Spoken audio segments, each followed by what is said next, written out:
Hello, welcome back. If you have been watching,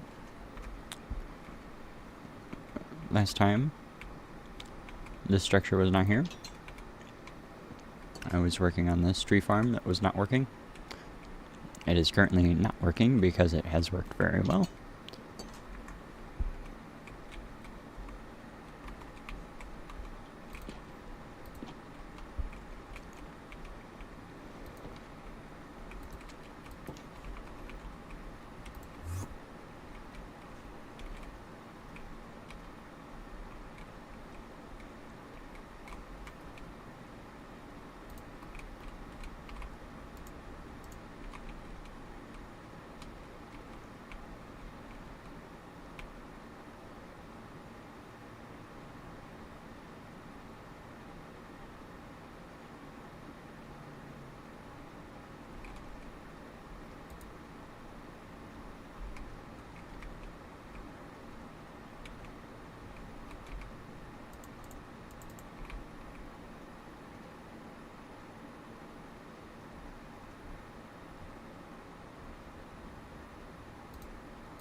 Hmm.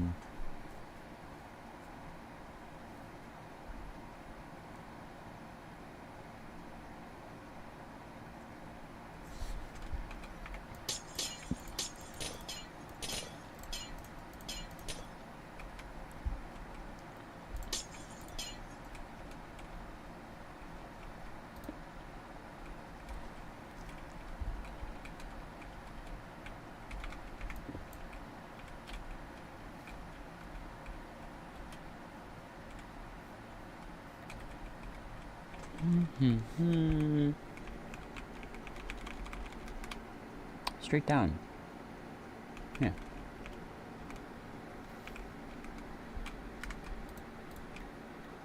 Oh, but all of this. Oh, it's just a.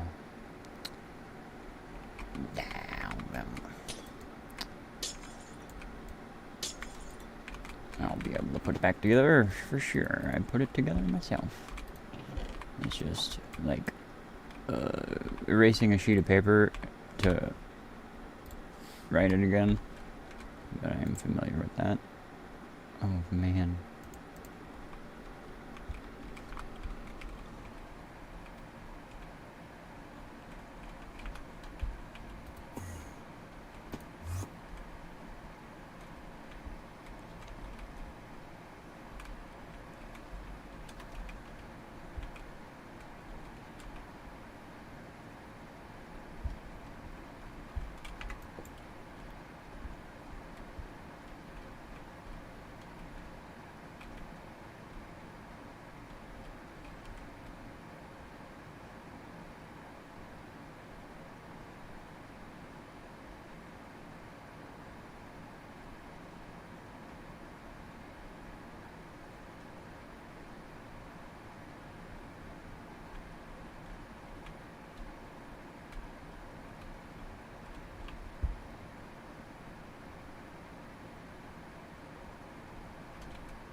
Hmm.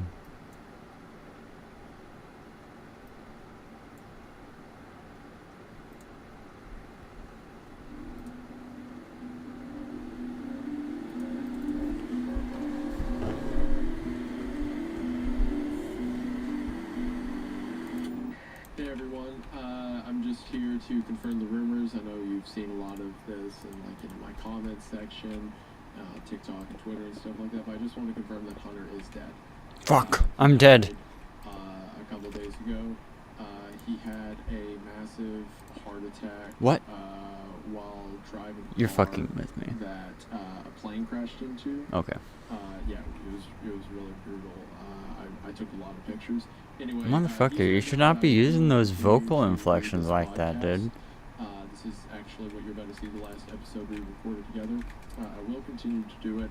I will do it by myself. Spooked me for like a second and a half. It's just way too good at this point. So yeah, just wanted to give you that little update that he is dead, and you should continue to remind him of that going forward. Thank you. And yeah, here's the episode, I guess. Bye. Welcome back to Creepcast. Today we are reading a story called Burger Entries. Entries. I think it's injuries. Entries. Could lead to some burger injuries. We'll find out. We'll see. So this story is made by an author named Jonathan Wojcik. I think it's a Polish or some kind of European name. He also goes by Mordasheen online. And while it seems like on like the website, the insidious bog leech.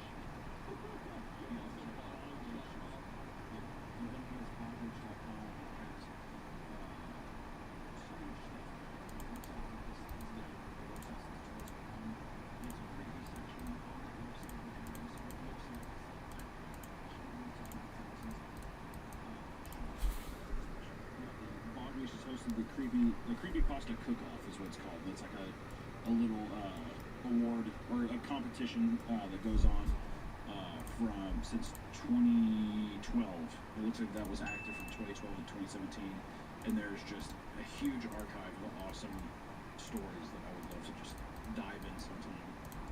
A lot of those, so it seems that on bugleech.com, I don't know if it was several people or if it was just Jonathan, but at least Jonathan was some part of these competitions that would run. So they have all the submissions from that. There's a catalog of a lot of Jonathan's own stories. There's also a bunch of like original Pokemon he's designed, Digimon. He has like a merch store. He has a Patreon where he's still doing a bunch of updates. He has an Etsy store where he also seems to be a great artist. So there's a bunch of like little trinkets you can get with these cool little pins and like little creepy figures like scary ghosts and stuff like that. So there's a bunch of different ways to support. He goes by Scythe Mantis on Etsy. That's really cool. Scythe Mantis. He seems like a very prolific guy across a lot of different art. So hopefully he is a great writer as well. Whittle. So if you want to support him, there's a bunch of different ways too. We'll leave a link to the website bogleech.com. It seems to have all his links in the description below. Be sure to show him some love. But this story itself, Burger Entries, was originally posted to its own website, burger.com, and that's spelled B-U-R-G-R-R, as like a series of entries or blog posts. And it seems that the website is gone now, but all of the entries have been archived on creepypasta.com, which is where we're reading them from now. And you know, there's a few little like art depictions along the way. As mentioned, Jonathan's also an artist to help visual with the story. For those who are on YouTube, you will get those in addition. But yeah, this is just a very interesting thing. The story comes highly recommended across like Reddit communities and stuff like that. So hopefully it's cool. I really want it to be because a bunch of the other stuff Jonathan does looks cool. So I'm excited to get into it. Yeah, let's dive in, dude. Let's dive in. Is the merch, by the time I see this, will the merch still be for sale? I think we have merch up right now at Creepy, or what's our show called? Creepcast.store. What's the name of the show? What's the name of the show? It's creepcast.store.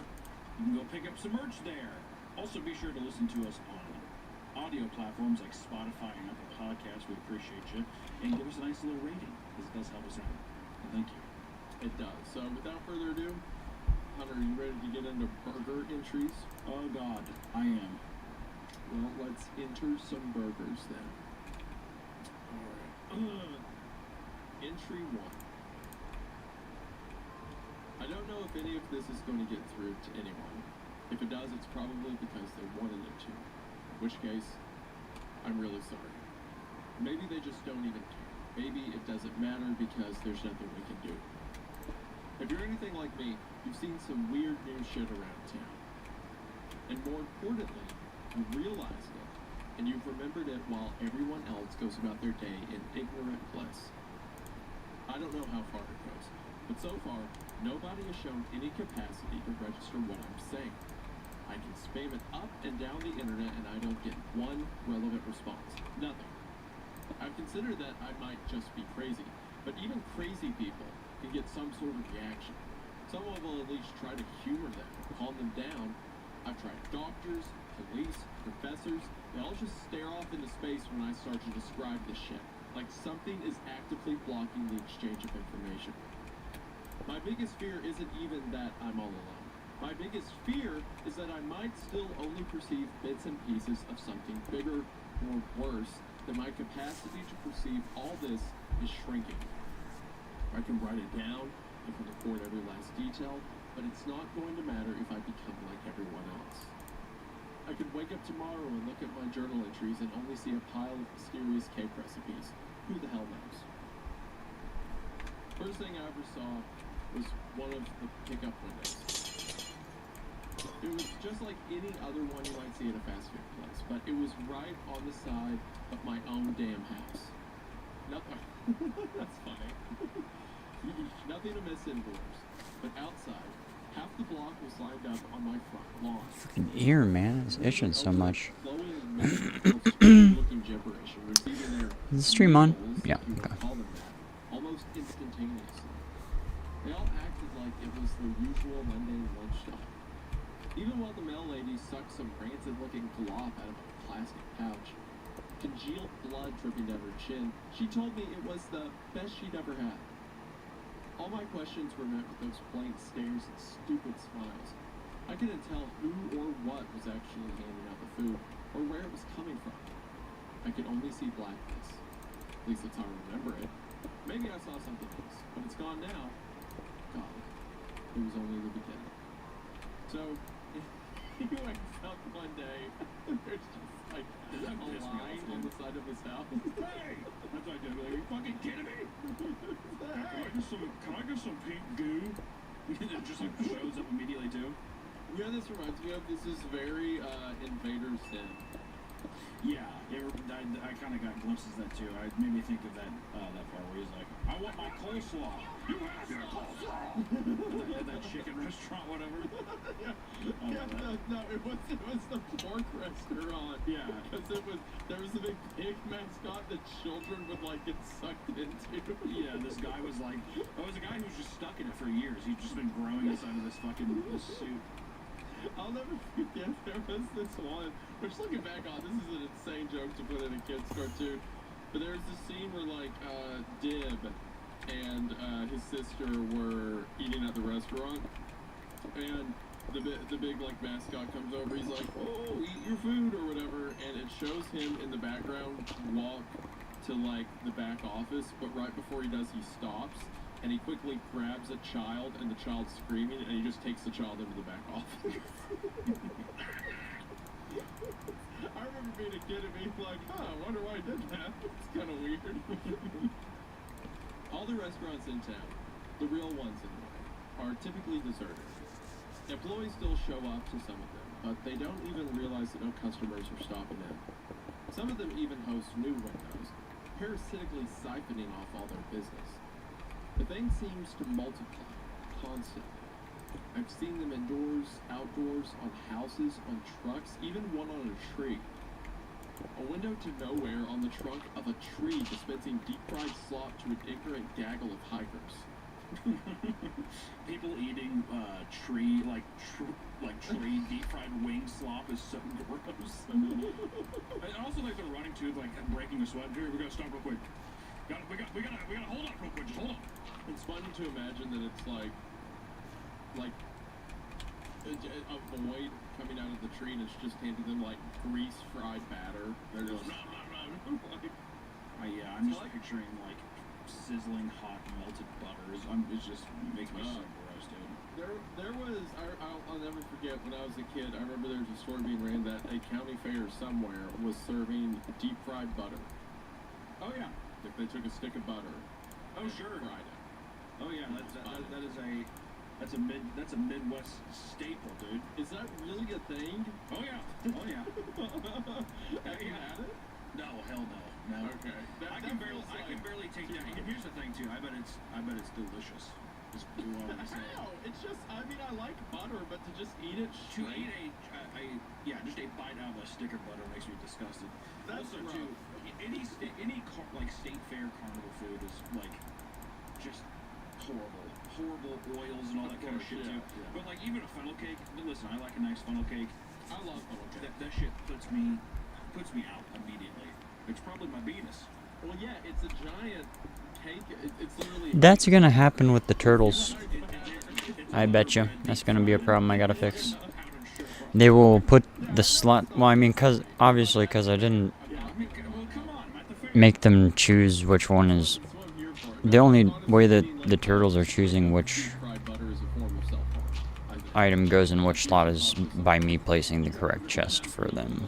So But no, so these I could make it windows to where if they just have a single chest, they could look through the chest for that it shows up items on, that like, match a joints, but somewhere else, like a barnacle on a whale or something. match like a list Yeah. or like a table. Near as I can tell, all of the products are Where the heck am I some going? vague semblance thereof.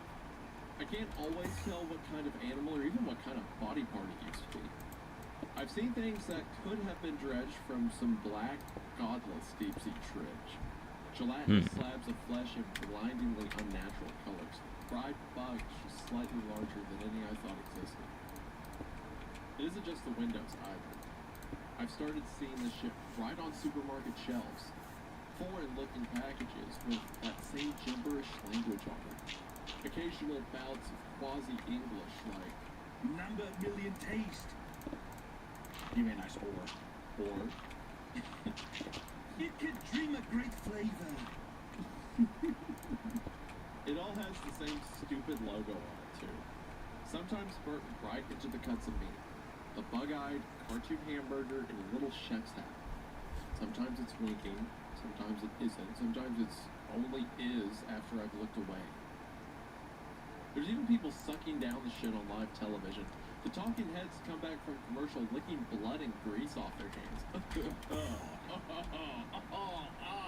The idea of it's like raw meat, like raw chicken meat they're biting into, like, oh gosh. The weather lady shows up looking like an extra from a slasher movie. Red stains. They're in here. On a blouse. I don't think she's changed in weeks.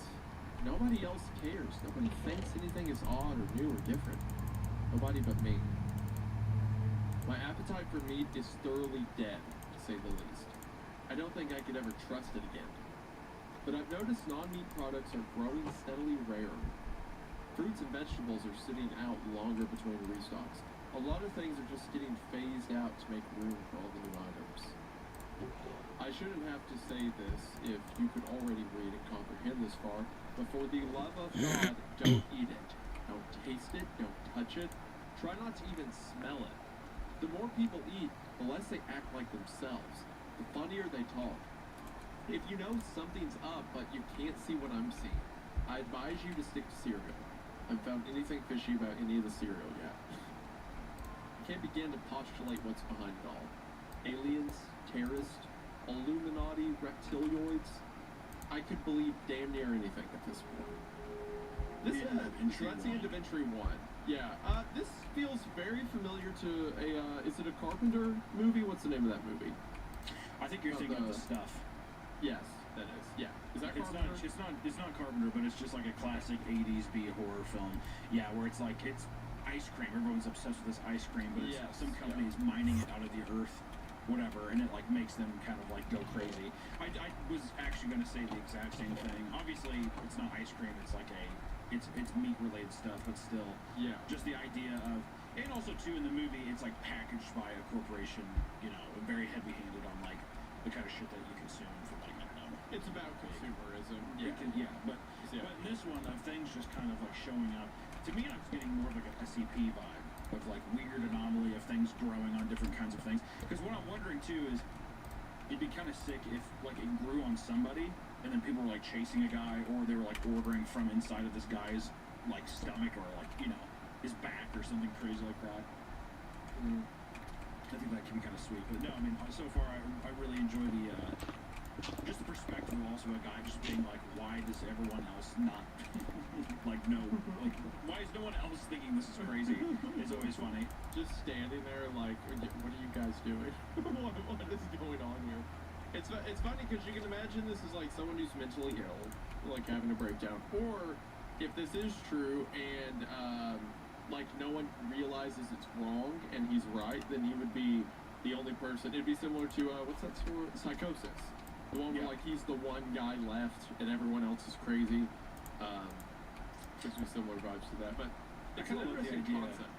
Yeah, I love the idea of the protagonist, like this is real, and the protagonist is, I'm not even going crazy, but I think just like is not under the spell of this thing yet, where it's maybe, you know, it acts like a zombie virus or something. You eat one thing or smell it, you just kind of get obsessed with it or whatever else. But I really hope that it's like, oh no, this is really happening. Just I think that'd be a fun angle to take. Would you eat the meat slop? Oh god, in a heartbeat. In a heartbeat. Look at that, dude. People are talking about it. I've seen deep fried butter. Can't be worse than that.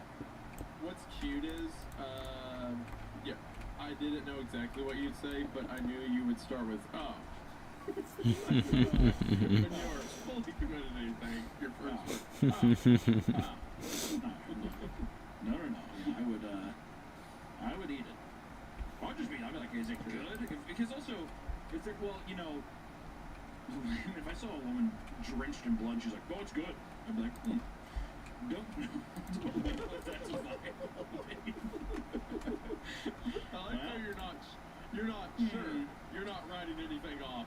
Yeah, well, listen, of course not. It's still on the table, but I'm like, that does make me thinky, is what I would say.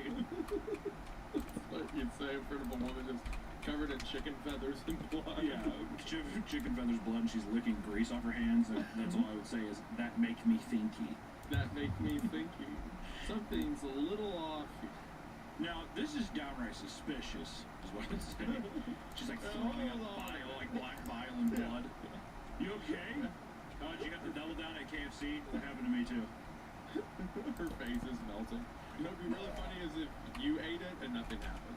Yeah, I'm like, oh my god, I actually got skinnier. Whoa. They're like, the scientists are like, well, my god. He said, this is actually healthier than anything you normally eat. I'm like, well, it is Pizza Roll Thursday, and I'm switching it up, so. What do you think is healthier? The slop coming out of the tree, or Totino's pizza rolls? If you had to guess. The microplastic tiny pepperonis. What do you think? Hey, don't talk about Totino's that way. Listen, I the love it. spin-off ones. I love the spin-off ones, yes.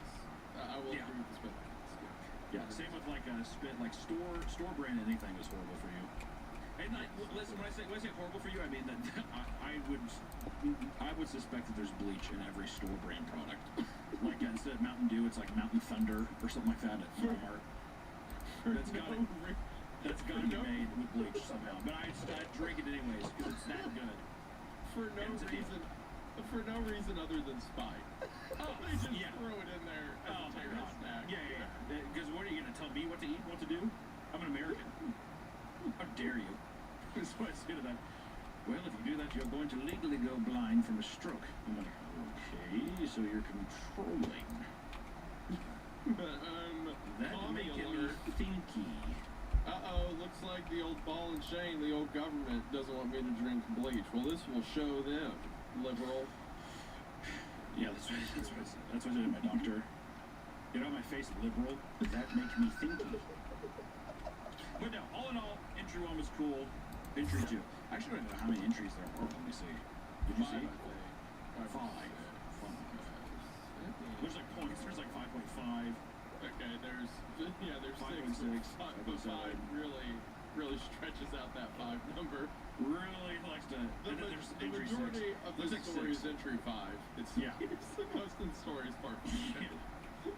All right, entry 2. I want to take a quick moment to thank today's sponsor, Tushy. Okay, off script, completely from the heart here. A few months ago, my wife bought a Tushy bidet, and I have no idea how I existed as a human being without one.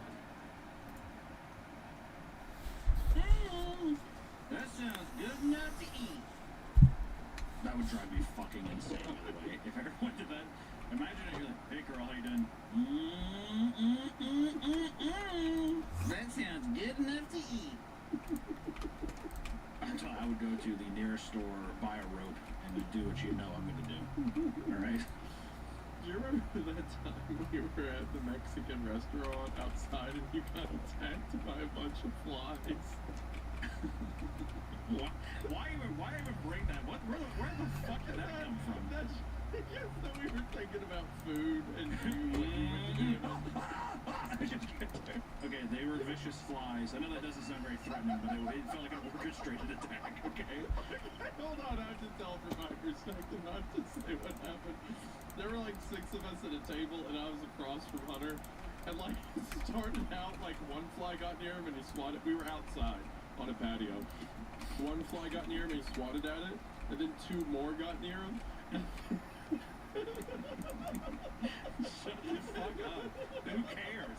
And then there's a few on him, and he's like, what is going on? And then someone down the table says something, so I turn my head, and as I'm watching the person who's talking, I kid you not, like 30 flies. I don't know if there must have been a fucking dead dog. Because I sat there, I was swatting him, and I said, what the fuck? Like that? I was like, they must have. I've never been so sure that I was having a heart attack. I was like, they smell death on me. Like, this is what death feels like, is flies flying around you like this. I was looking at the person who was talking, and I saw them cut like above the building of the restaurant. And in my head, I'm like, surely they're not gonna go towards Hunter. And then they all beeline, and they like Hunter's out of my view, but they all go that way, and I hear Hunter go, "Oh my god!" Oh my god! I mean, it felt completely. It felt orchestrated from these creatures that don't have any fucking brain function. I was like, how did they fly talk to each other and to plan this attack? Also, what did I even do? What the fuck did I even do? And I was trying to be respectful to whoever was talking, so I didn't look right away. But when I turned a second later, he had leaned over in his chair to pick something up, but it looked like he was gone. Yeah. The flies took me. They all grabbed onto my shirt, and I was like, ah! They just got flown away. Oh, like that.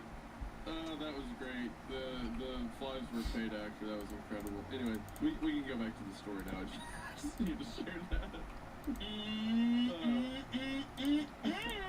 That sounds good enough to eat. I hear it 100 times a day. When I risk going out anyway. Then I'll head straight to one of the impossible windows. The infected supermarkets, the rapidly multiplying vending machines, or one of the green doors. Those awful green doors. I don't know if they're actually new, or I'm just newly capable of seeing them. The first one I noticed had grown, for lack of a better word, on the back wall of our local ShopRite. An ugly, faded seafoam affair, smeared windows shaped like their burger logo, chrome handle flicked with rust. Same as all the others I've seen since. People were coming and going at a steady pace, but even when I staked it out for a good 6 hours, I never saw the same patron coming back out again. I guess that should have been a big warning sign, but I couldn't take it. Had to know. It didn't lead into the store, of course. I knew it wouldn't. As soon as I stepped inside, I was assaulted by the sound of eating. Feasting. Wet breathy chewing sounds drowning out everything else, tugging at my gag reflex. There were bars, tables, and booths scattered in disorganized patterns around rows and rows of buffets. Many seats were occupied, but the bulk of the customers were eating on foot, wolfing shit down right out of the bars as they went along. I knew none of them could comprehend Brother, the sound effects. where they really were. Why did you have to put them in? It was almost, but not quite, in the style of a retro 50s diner. Maybe with a dash of Oh my Dr. goodness, Seuss. this is just A continuing. lot of the furnishings look chunky, soft, plastic. Like they were Okay, I designed think for he children, stopped. though I can't imagine who That would was develop such fucking- a depressing taste. Booths were lined Oh my with goodness, he's soft, continuing. green cushions. Tables were a hideous yellow tan with Oh. chipped chrome trimmings. Thought I Floors crashed. were pale blue tile like a public restroom. Many pieces missing. Can't from speak too shelves. soon. The walls were more of Oh wait, is that because the tree grown farm is full? interrupted by fake wood paneling, giving way to glass windows No, the tree extending farm's out off. waist height to the ceiling. Yes, windows. Not visible from outside. I stepped through a door in the middle of one plain, solid brick wall, but from inside it was glass all around. They were so thick with grime that I could scarcely see through them, but I could tell it wasn't the correct view from Wait behind a the minute. shop right. It looked more like some murky storybook vista. Simple. Oh, I guess it makes sense. Yeah, because I wanted to run it through those chunks and not this one. Through the door, I couldn't see a single sign of movement or life out there. I began to wonder if I might look suspicious, just standing around and gawking while everyone else was heading straight for the food. I thought I might as well make some effort to blend in. Mistake number one. Most of the offerings were typical of the shit coming out of those takeout windows or invading the grocery shelves. A heap of raw red steak set on a bed of black, clotted blood.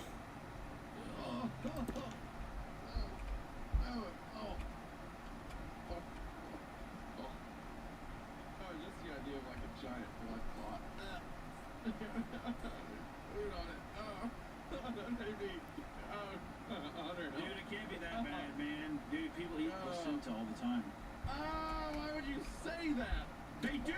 They eat placenta! I know, I forgot about it. Do you think I you and your wife, do you think Shut up, you, shut do you think up, you and yours shut would up. Do not finish that thought. Don't you approach me with that tone. Oh, Hers supposed to be good for you. not another word. Can't be taken. I'm gonna send those flies back. Oh. Oversized, pasty white drumsticks, shriveled cold, yellow juices. A long trough of chunky, peakish. I can't do gross with food. Yeah. Isaiah ate a bowl of chili earlier and he's like, oh god. I can't do like gross food. Any murder thing like that, I'm fine. But when they start eating it, that's like cannibalism. Cannibalism bothers me a lot in stories. Oh, Reheat the placenta. shut. Take the chili off the stove. We're not doing chili tonight. We're doing placenta. Do you eat it raw? The placenta? I have no idea what they're talking about.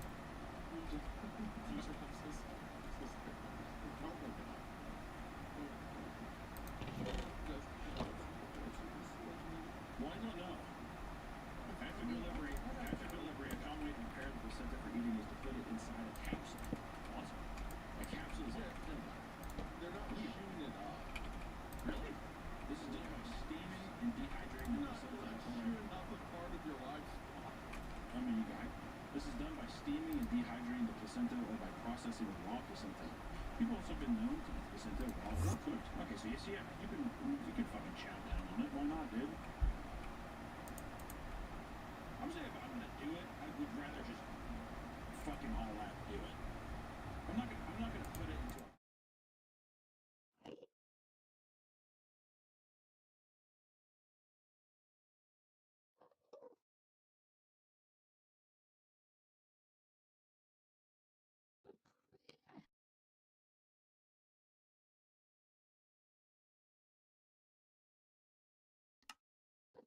the older you get. You're gonna start saying shit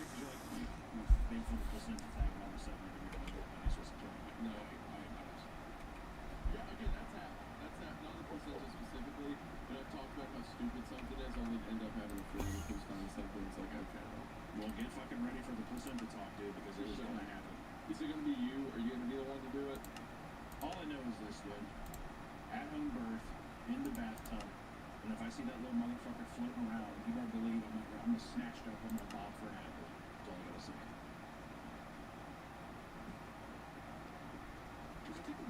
Doesn't it have, like, stem cells or some shit in it? I bet I could fly after that. If I ate that motherfucker raw, you might see me leaving, like, the hole or something. You're going to see me have perfectly tan skin, teeth fully straight. Couldn't look like, oh, you're glowing. I was popping for apples.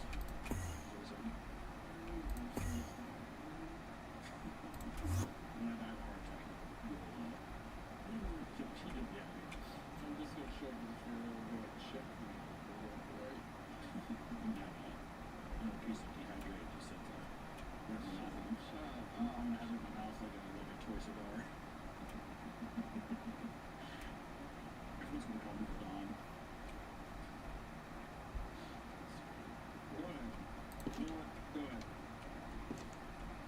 The long, trough, chunky, pinkish slop jiggled like pudding as people into their trays or straight into their grease-caked faces. I think I pulled my shirt up over my nose right at this point. I thought I recognized a lot of exotic fare. Frog legs, chicken feet, beef tripe, but I couldn't be quite certain. I wasn't sure if chickens had toes or any frogs I know of who exactly had them. There's a tray of what I thought fat, segmented seed pods, which are wonderful abruptly curled and uncurled pods that can finger, which they root me in the skin here. That's disgusting. There were tongues, there were brains, there was something like clear yellow spaghetti in a Patsy brown sauce. At least, that's what I'm going to keep telling myself it was. There were fish fins and goat eyes and even bones. Just steaming hot, perfectly bare white bones. I could barely take the sight of anyone eating. Mrs. Faber, a grim and crotchety old bag from down the street, was digging like an excited child through a big heap of what looked like horse teeth, sucking off whatever scraps of gum tissue she could find.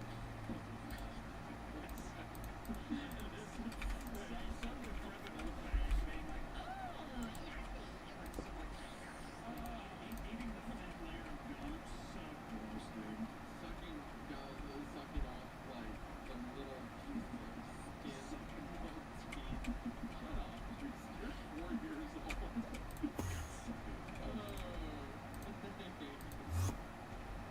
This story is rough. That means it's working. It's doing what it wants to do. Gross out thing, but just a visual. It's like the clear spaghetti was like worms or something. I was just drinking a shake like until like 10 minutes ago, and I'm not finishing this. I think what got me was the legs. Frog legs and chicken feet and all that. Have you ever had frog legs or chicken feet? Yeah, I've had frog legs. I don't think I've had chicken. Brutal. Frog, when I was younger, I used to like frog legs because I wouldn't think about it. It was just like, oh, I like chicken. Yeah. Yeah, but the older I get, the more it's like, I'm alright. I'm not. You would not see me bobbing for apples or frog legs, I can tell you that much. I felt my stomach shudder and made eye contact. For a moment, I almost thought I saw a look of horrifying pain. Like the fog was almost lifted from her mind, and she was about to ask me what in God's name she was doing. Instead, her eyes glazed over and she smiled that chilling, idiotic smile. Just like Mama used to make. She said in a hokey, sing-sogging tone she had never been caught dead using, popping another gnarled, yellowed molar into her mouth and sucking lazily. I could taste my own bile by the time I backed away from that godless orgy of Hollywood background. Love that. That's how I just... I was trying to think of a restaurant to use as an insult there. I was gonna say, no, godless orgy of culinary depravity is me on fucking McPick 3, whatever.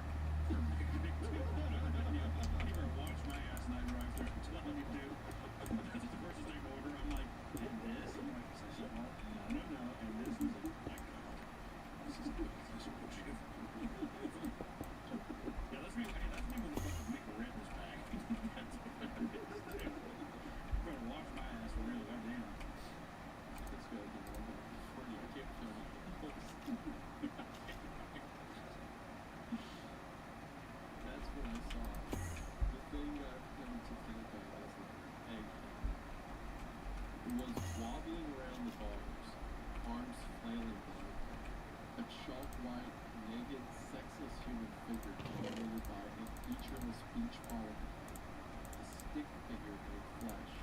The alien invasion theory was already sounding better and better.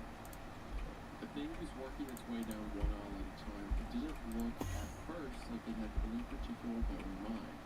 It occasionally clutched at someone's hair, clothing, almost as though desperate for attention or even in need of help. Nobody so much as blinked in its direction. I assumed I could get away with ignoring it like everyone else until it finally hobbled its way down the opposite aisle across my direct line of sight. It froze. Blank, smooth egg face turned directly towards me. I don't remember the sprint home, but I do remember it was the dead of night when I exploded out of that ugly, greasy green door. It couldn't have been later than noon when I first entered, and I couldn't have been ogling the horrors therein for more than 40 minutes, from my perspective. I don't know if anything followed, but I barricaded myself in my bedroom that night just to be safe. Doors and the windows are everywhere. If you can read this, only go out when you must. Don't go anywhere new. It might be newer than you think. End of entry two. Man, like a weird, eggless, skinny, naked man walking around a restaurant, like tugging at people's hairs just for like attention. Because you know, it almost looks like a giant baby walking around, doesn't it? Yeah, I imagine it as I think they're called whiteheads in Resident Evil 3. See, I was thinking, I got some Silent Hill vibes from that, at least from like the movie and stuff. Weird Yeah. creatures, you know, like the ones you just beat the shit out with a stick at the beginning of Silent Hill 2, like those little guys that scurry around. Yeah, it reminds me of like a, it reminds me of just like a bundle of flesh, you know? Yeah, Hellhead's Resident Evil 3, you know? Yeah, the idea of it just reminds me of like a ball of flesh, like a big nothing thing. Mm-hmm. Almost like it's raw meat shoved together. It's like weird. It's weird that these things don't articulate even as like a zombie. Not a zombie, but it almost feels like a lost soul, like a physical representation of a lost soul. Yeah, maybe it's like the things that are doing it, you know, the things that are causing all of this, and they're just kind of monitoring their victims, so to speak, you know? Yeah. But anyway, so with that, I'm enjoying this so far. This is really, obviously it's effective, because the pits of my knees are loose. Yeah, the language can be a bit flowery at times. It feels a bit too word salady, but it'll do. So, was that you making fun of me? That was me wanting to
the accident. I hope that Hunter's family is doing okay.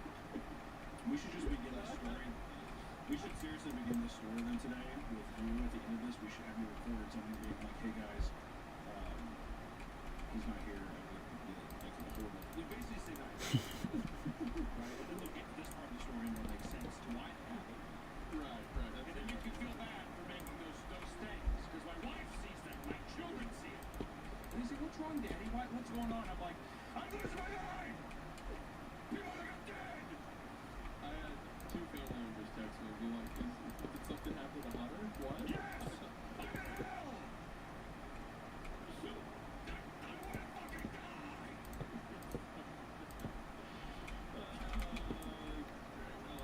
Holy fuck! Alright. The eggheads. Yeah, there used to be people. Mm-hmm. I've seen it a lot in the weeks since the birthday. Not everybody shows the signs, but some people, the ones who get hooked the hardest and get sick or meat stuff, really seem to gain weight from the neck up. That's Hair awesome. falls out. That's just so sick. You get obese in your neck for shit first.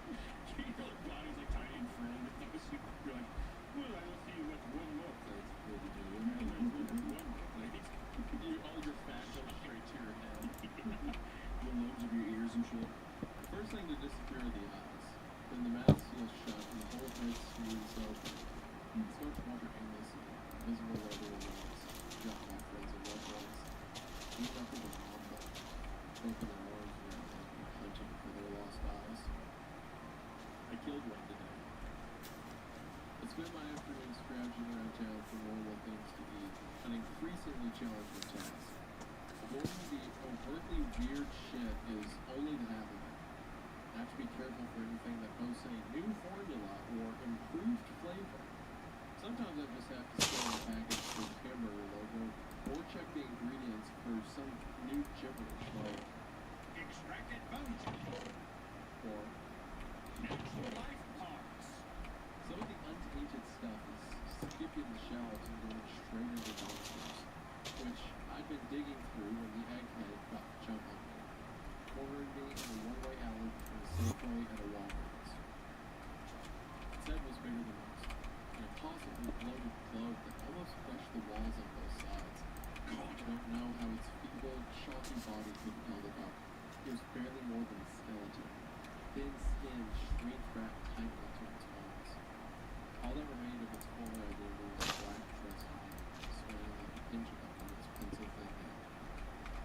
Its incoherent mumble sounded once repeated, apologetic threat as it staggered towards me, limbs outstretched. I had nothing to defend myself with but a bag of stale bread and a warm can of Coke. I screamed at it, told it I didn't know what it wanted, that there wasn't anything I could do, but it just kept coming, mumbling. The moment my back hit the wall behind me, I snapped. I grabbed the nearest garbage can lid and swung with all my strength, slamming it straight into the fat, bulbous face like a battle axe. It felt like striking a huge, taut basketball.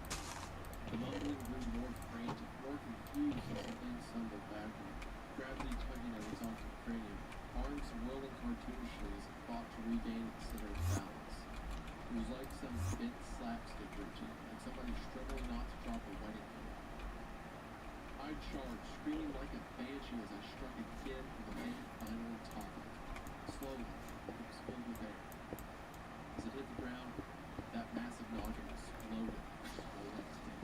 Wet splash, pinkish gore and hunks of rubbery white flesh gushed out of the alley and into the street. For one terrifying moment, I wondered how the scene would look to the rest of the world if they just see some random, senseless act of murder against a completely normal, innocent human being. People already nonchalantly stepping over the scattered piles of gore would have eased my mind if it weren't for what happened next. One of those piles started moving. Something about the size of a baby squirming out from a pulverized splotch. Fat, slightly oblong shape with a lot of thin, wriggling appendages underneath. Still too thick with gore for me to make out any details. It was still between me and freedom, and I could only watch in confused stupor as it unfurled a pair of big, transparent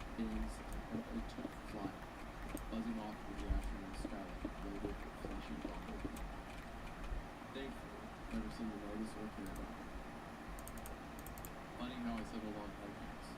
I just thought they looked like eggs. I didn't know they literally would. That's cool. That like the meat it's eating is like a parasite that grows in their head, and then it just like the reason they're compelled to keep eating is because it's feeding the thing that they're consuming. Yeah, it's super fun. Because I was wondering too. I was like, why the fuck is it getting bigger? But no, knowing this stuff is actually going inside it to where their head is now becoming like a pregnant sack. Yeah, they're just being able to fly away is so hot. Such a sick little, a big bladed like bog fly. Yeah, it's like a giant maggot grows in their head, and then like it swells to the point it eventually bursts or something hits it and it pops, and that lets the fly take off. Yeah, it would be. Well, it's funny you said maggots growing inside of it or whatever.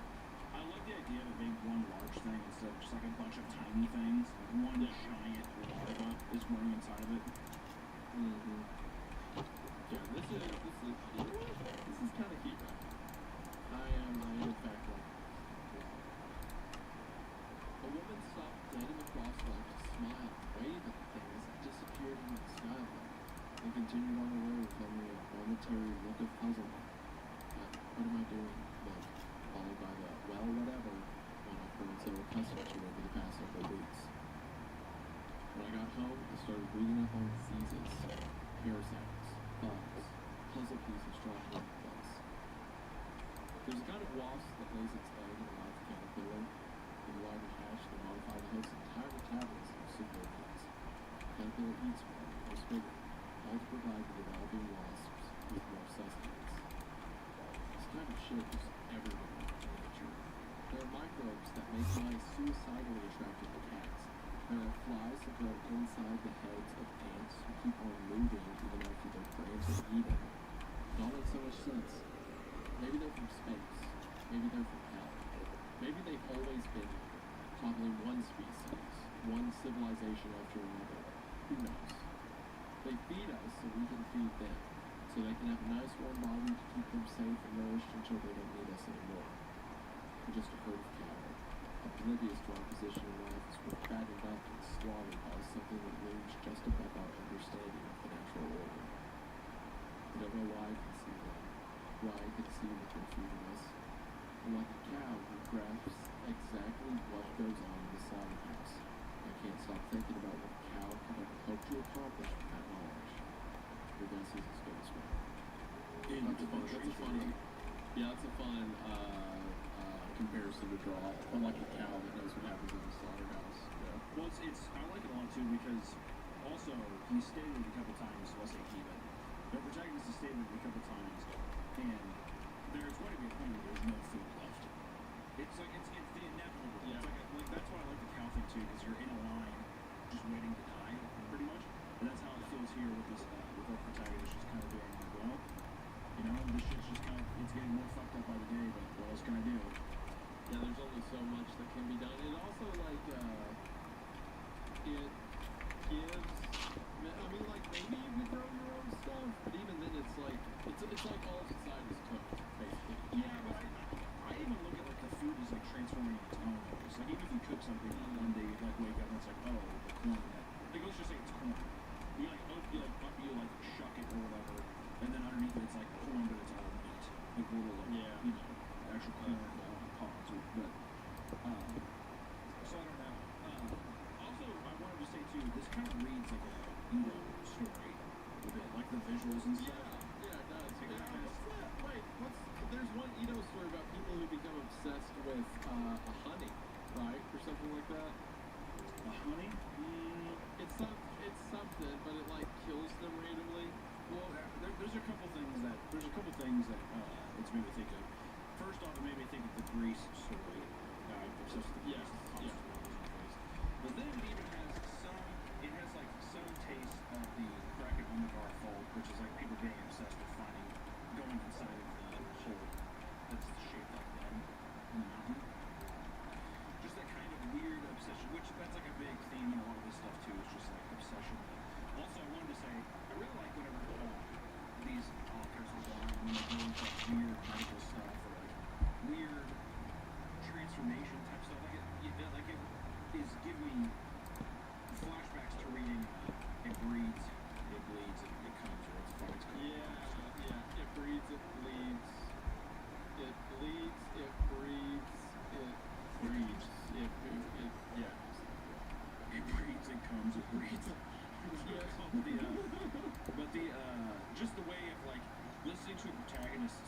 dissect the horrible outcome of like of something like not like medically, but just like weird biological shit going around them. You know, they're very funny.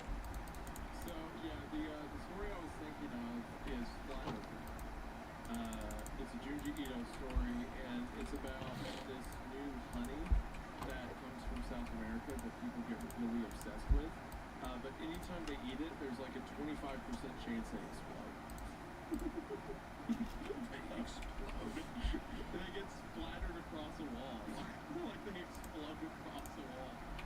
So everyone's obsessed and they can't stop eating it, but like 1 in 4 people in the room just explodes.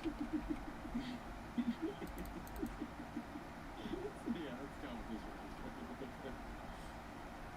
Okay. Entry 4. Intrigue. Also, by the way, I just like the way information's given to us. Like, oh, there's this new food. I watched these people mindlessly eat it. I saw an egghead.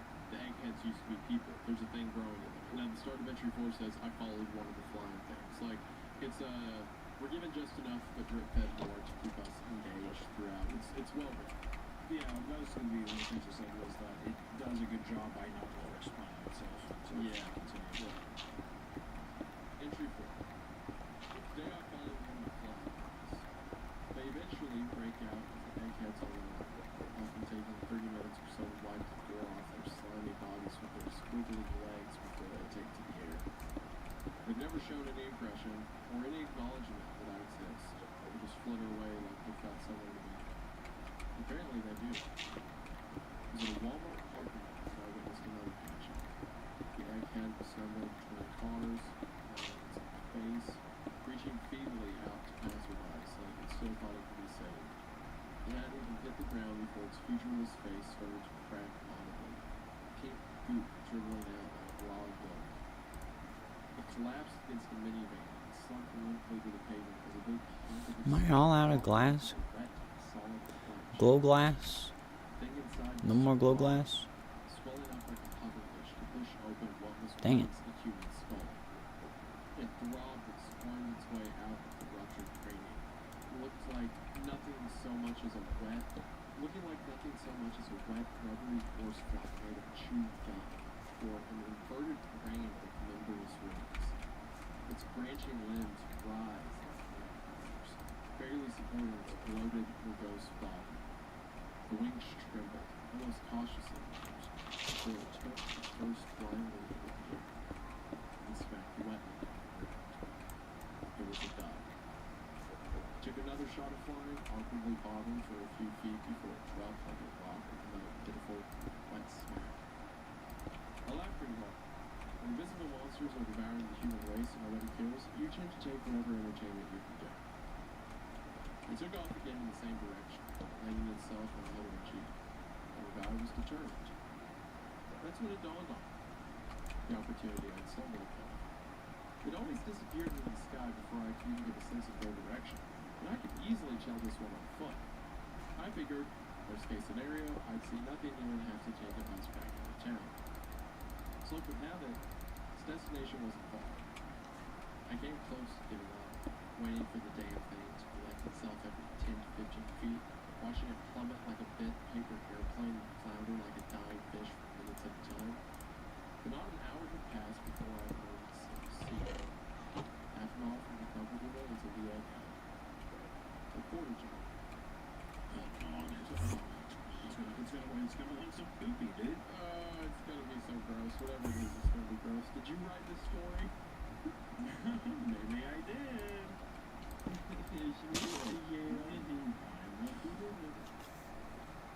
Between the magic doors, garish advertisements, mutant snack food, and odd shit I can't even begin to get into, I never stopped to think about bright blue, portable toilets that seemed unusually common as of late. I never needed one, and with the seemingly perpetual road work guzzling our tax dollars for as long as I've lived here, it's not as if they were all that strange a sight. The grimy plastic door quietly swung open as the brain bug flopped closer. I feigned this entrance, doing my best to pass by as obliviously as everyone else, and snuck a quick glance into the open honeypot. The brain flop, tucked side by, was already careening down a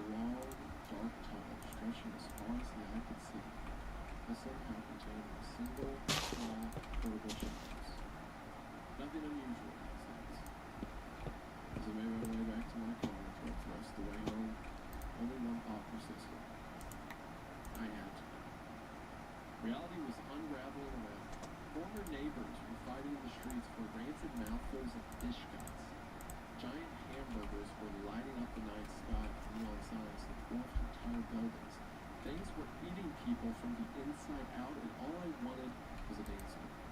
Even a hint. Any lead I could find. I didn't suspect there was anything I could do. And any day now I could wake up another deluded zombie, another gluttonous slave to their deep-fried maggots and pickled eyeballs. They could grind me up and serve me at the buffets. I just had to know about that day too. Where the brain-eating bastards were really going. I later waked up.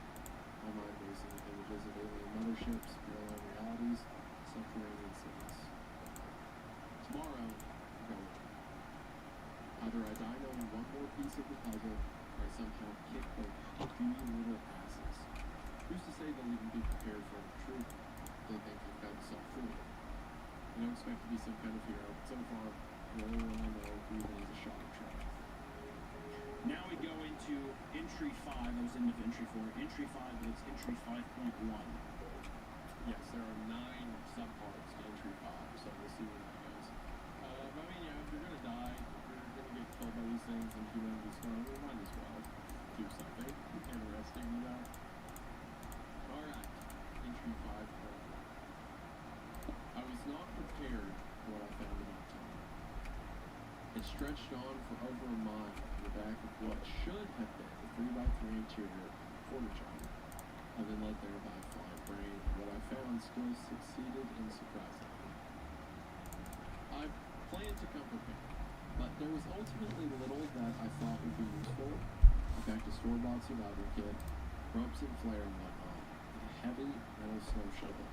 My weapon I really thought would accomplish anything. The eggheads only ever respond to bludgeoning, and even then, that only seems to speed the hatching process. No way could I have hit one of the brain claws with a bullet. With close space, I suppose you could give one a good whack. What do you mean you couldn't hit one with a bullet? Some bullets can... Sure, Maybe they're smaller first. I thought that was pretty big though. they're pretty big, they're pretty huge. I think he's saying that like they're flying around, but if one's close enough to hit it with a shovel, it would be close enough to shoot. Well, whatever. So horror stories do this all the time. Where it's like, I found a weapon, a bat. It's like, okay, what about a shotgun? What? Are you from like England? Why are you doing this? I'm sorry. Besides the fundamental impossibility of its existence, the tunnel was wholly unremarkable. The slightly rounded concrete corridor interrupted only by squarish rusted grates. The distant droning escalated as I progressed. Soon enough, the tunnel gave way to what I suppose I could describe as a sort of factory floor. I don't know how long I spent just standing slack-jawed, my brain fumbling over itself to process everything I've seen. Think of everything that comes to mind when you hear machinery, turning cogs, conveyor belts, churning pistons, running fans, mechanisms of every conceivable design, and then some, cranking and pumping away in a space so vast that no floor, ceiling, or walls could be seen in the distant darkness. Now, imagine somebody threw all that away and hired clowns to remodel. 50 or 60 years of neglect later, you might have something close to the Burton-esque hell I'd stumbled upon. Everything alternated between cold, grimy steel and sort of Candyland motif, with vividly striped plumbing and polka-dotted ductwork. I jumped as a shower of sparks flew from an immense robotic arm overhead. Its rusted metal casing, tangled red wiring, a stark contrast to its Mickey Mouse glove hand.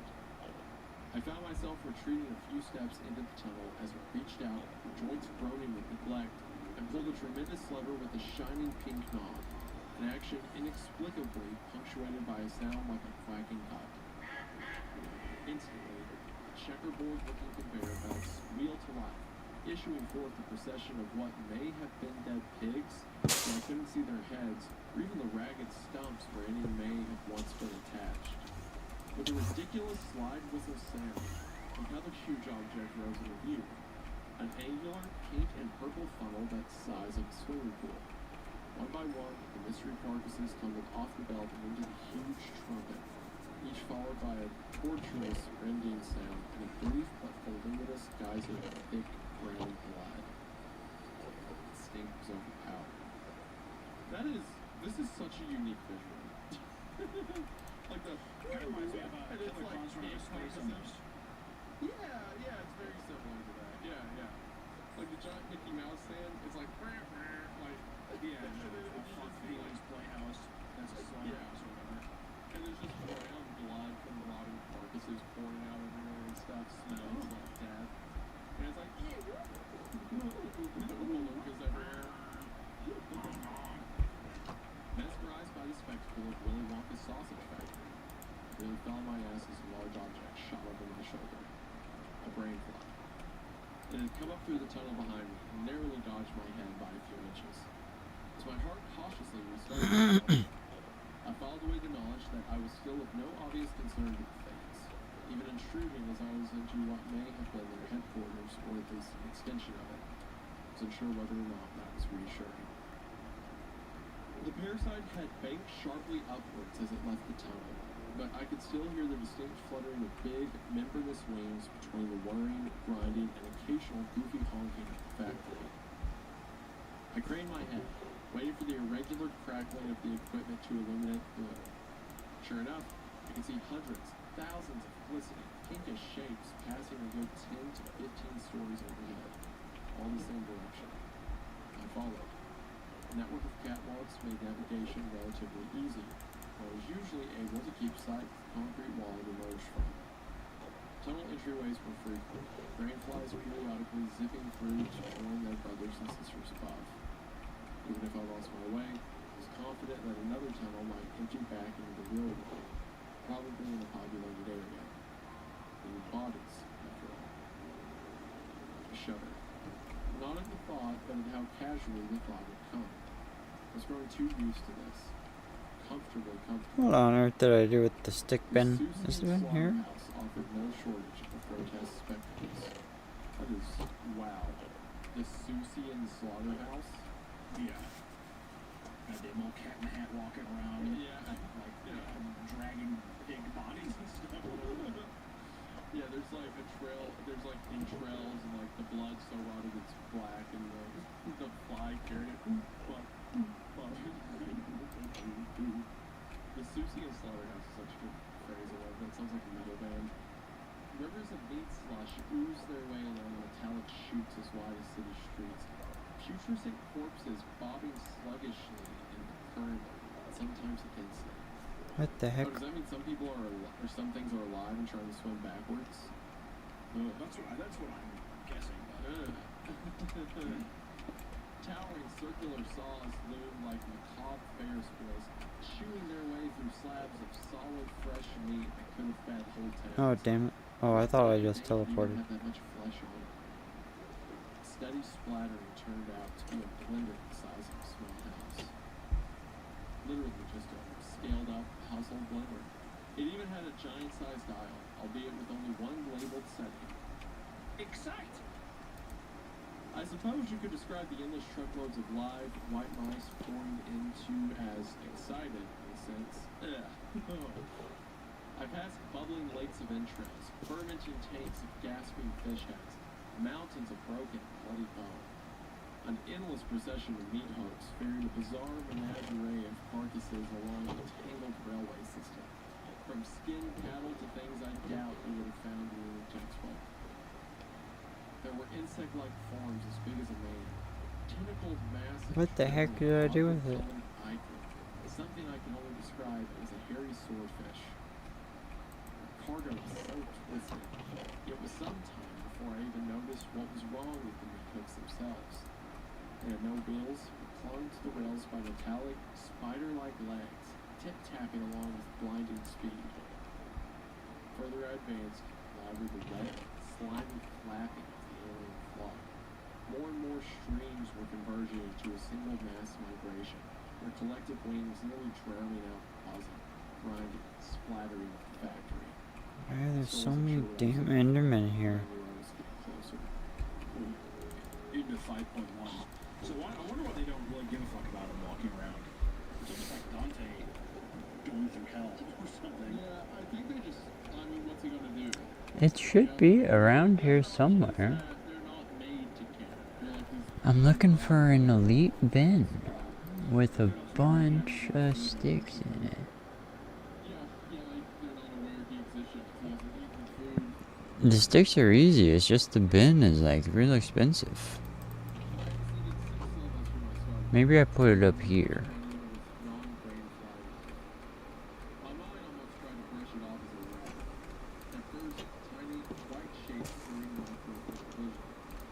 In here? Oh yeah, okay. I'm sorry I'm dumb. The odd little bean was only a few inches tall, and they cumulated the large and nearly spherical head. It reminded me strongly of one of the egg packets, but there was little chance this thing could ever reach you. Where there should have been eyes were only a pair of gaping, bloody-looking holes, and its mouth was a simple, circular hole. In its pale, translucent little hands, curious what could be. It didn't look dangerous, but could have breathed fire from it. I cautiously raised my shovel and took a step back, honoring the arousing aggression, and the diminutive imp surged into motion. In an instant, it crammed the meat into one of its...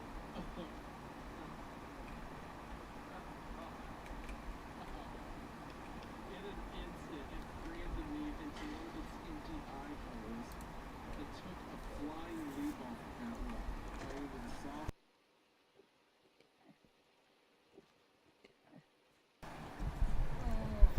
Just the idea of shoving food into an open flame. So both of these areas will have thingies active. So I can have this one handling the wood. The problem is that if it gets full, then it will stop handling items. So I can't have the output be full ever. So I guess I'll just use... This is gonna make the wood output for several things. And several things can use this wood output. And then this over here is just gonna make coal, which will just be stored locally here. Charcoal, rather. We're making charcoal right now. And then there will also be some liquid byproduct made. And trying to think of anything else. Put together with colossal beams movements. Either side appears gradually drifting away. The exterior of a roughly circular structure. High above me, my stream of brain flies were pouring through a grated porthole 100 feet wide, gaps just large enough to accommodate their wingspans. I can make out additional portholes to my distant left and right, more slimy flocks streaming in. This had to be a home base, the mothership. Catwalk continued through significantly smaller porthole into something like a vast stadium. Distant electric lights confirming a circular shape about a mile across. Its floor was solid, polished concrete, while its ceiling was obscured by a torrential swarm of living bodies. Dozens of brain fly streamers converging into the open roof of a looming concrete tube at the center of it all. A good 20 stories in height, an eerie green glow poured from the top of a monolithic tower at some doorway to another realm. A wormhole back to whatever obscene... Brother, these Endermen are fucking atrocious, dude. A three-dimensional web of suspended pathways encircled it all, intertwining with a network of immense, grimy pipes a semi could trip through. It was all so magnificent, so horrific. Almost don't realize I'm still moving forward, my jaw hanging in dumb fascination. Why are they spawning constantly here? A metallic sound from behind me. A sound like a There's a gate fucking being shut. Enderman farm here. My brain mulled over the thought for a few more moments before I wheeled around in a rush of panic. The tunnel had indeed closed off. The soft roar of the brain fly tornado was joined by a new sound, not unlike the bleeding of an alarm bell. And then came the... I went up there to find the damn pipes, and I didn't fucking grab them because of all the damn Endermen. Oh, and now he's out there teleporting around like a fucking lunatic. Okay, whatever. Here, you fuck off too. Get the fuck out of here.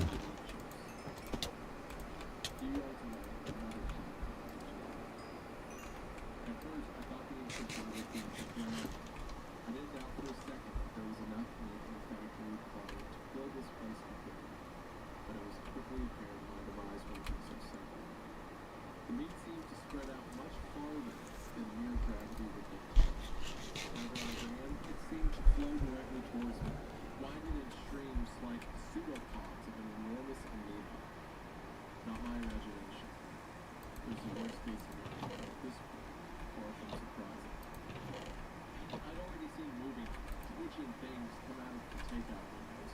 Things that couldn't possibly have been alive, but wriggled frantically, even as they were torn apart and devoured the increasingly fatter, greasier mouths of their neighbors. A chain of green-tinged sausages rose shakily from a nearby heap like an intoxicated cobra. Gagged all.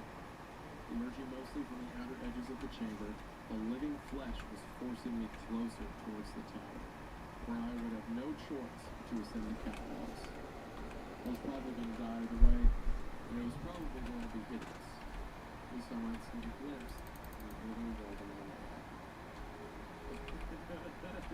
A weird river of meat and meat juice that's just like alive and is consciously pushing him toward go towards direction. You think it is aliens? I don't know, maybe the bug things are. Maybe they are. Could be. Entry 5.4. By the time I had climbed only 3 levels, I couldn't see any empty floor space below me. Only a solid lake of meat, rippling with unnatural life like a pit of deformed, blood-soaked maggots. I could see pieces beginning to climb after me, questing blindly until I figured out the stairwells were simply creeping snail-like up the side of the tower. A few managed to catch up with me or even cut me off momentarily, but the shovel turned out to be an excellent choice. When I couldn't smash or sever, I heaved over the side. Something like an inside-out penguin toddled up to my feet on the 4th level. One good smack, and it crunched wetly into a perfect comical fist, still wiggling uselessly. He just slaps the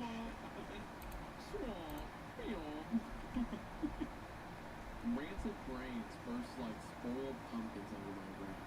A writhing mass of intestines inexplicably squealed and died once I chopped off what it was loosely employed as a headland.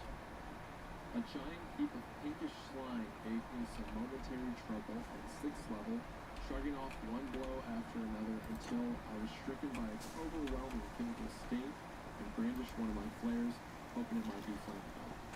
As I knew exactly what I was thinking, I retreated like a snail into a rusted metal drum that had been lugging around. That's cool. It's like messing with him, and when he attacks like a permanent crab, it like crawls back into the just peeking out of the drum.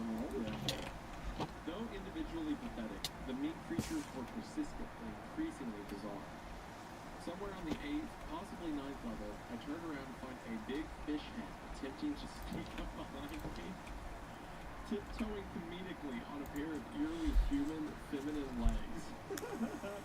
It froze up when I coughed, as though realizing too late that I'd been watching it for a good 4 or 5 of its exaggerated, sneaking steps.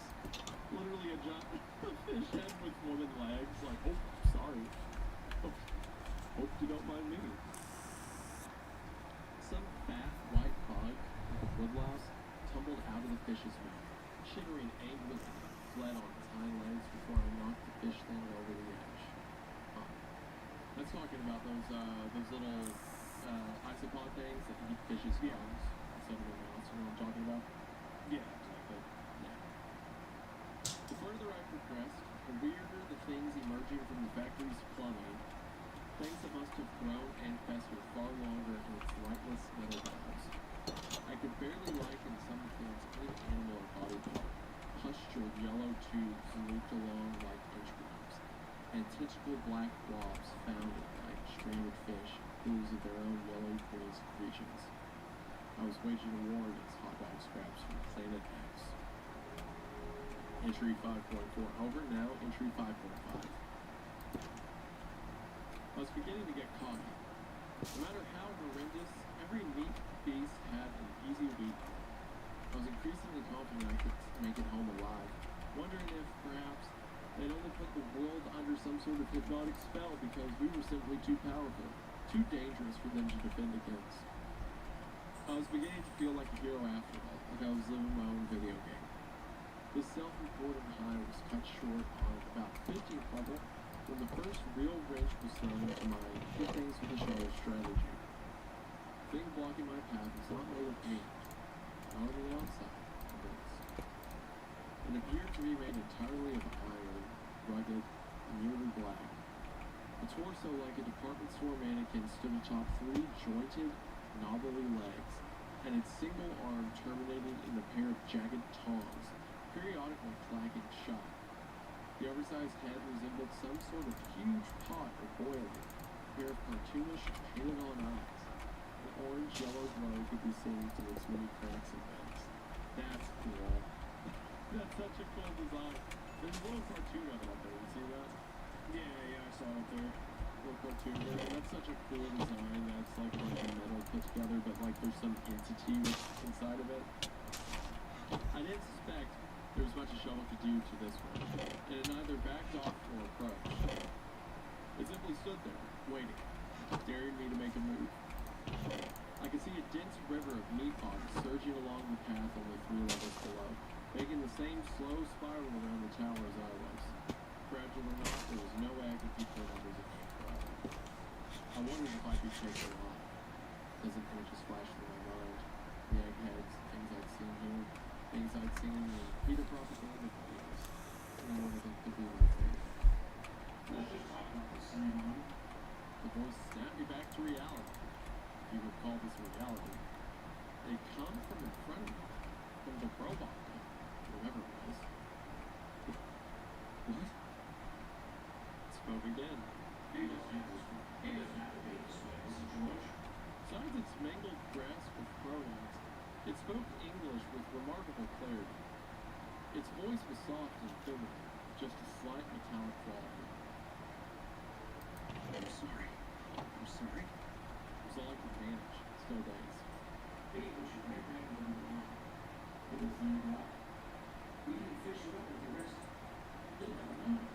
I knew exactly what I was talking about. The brainwashing. As far as I knew, I was making first contact with a non-human intelligence, and I had a billion questions about what they were doing to us, where they came from, what else was out there in the universe, or multiverse, or whatever we might be living in. Only one thing actually came out. Fuck yourselves.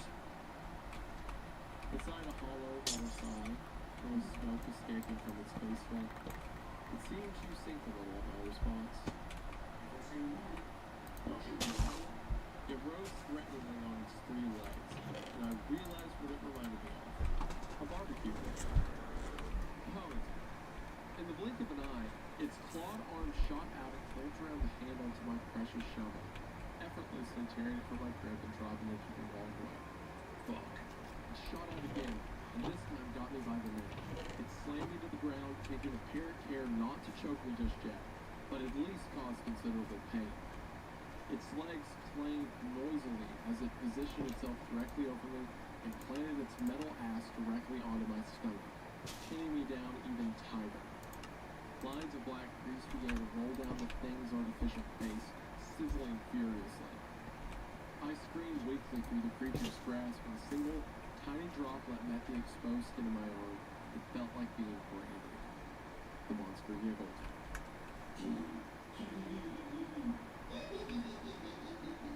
It spoke out the laughter like it was reading from a bad script. If its eyes had been real, it would have been looking directly into mine. And if it had lips, I'm sure they would be smiling. It bent forward, the grease now cascaded into a thick curtain, threatening any moment to start raining in hissing streams onto my exposed face. The claw around my neck tightened, finally pinching shut my face. It's going to burn my eyes out while I strangled her to death. I let go the thing's arm to shield my face as best I could, wishing I had the foresight to be wearing heavier gray gloves as I awaited the torrent of boiling grease. Things giggling, reaching fever pitch.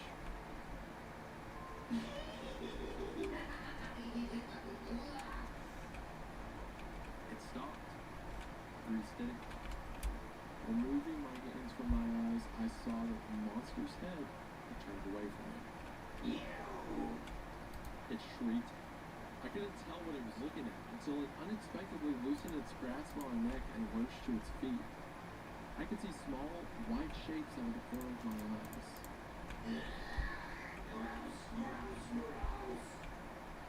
It wailed like a child as the rubbery hobgoblin scrambled up its metal body like boneless gecko lizards. It started to stumble about, trying its best to pick off the teeming pest with its single arm, but they slipped through the claw like jelly. I wasn't sure how long it would be distracted, and I dove for my shovel before teetering painfully to my feet. I could see the swelling legion of meat just one level below.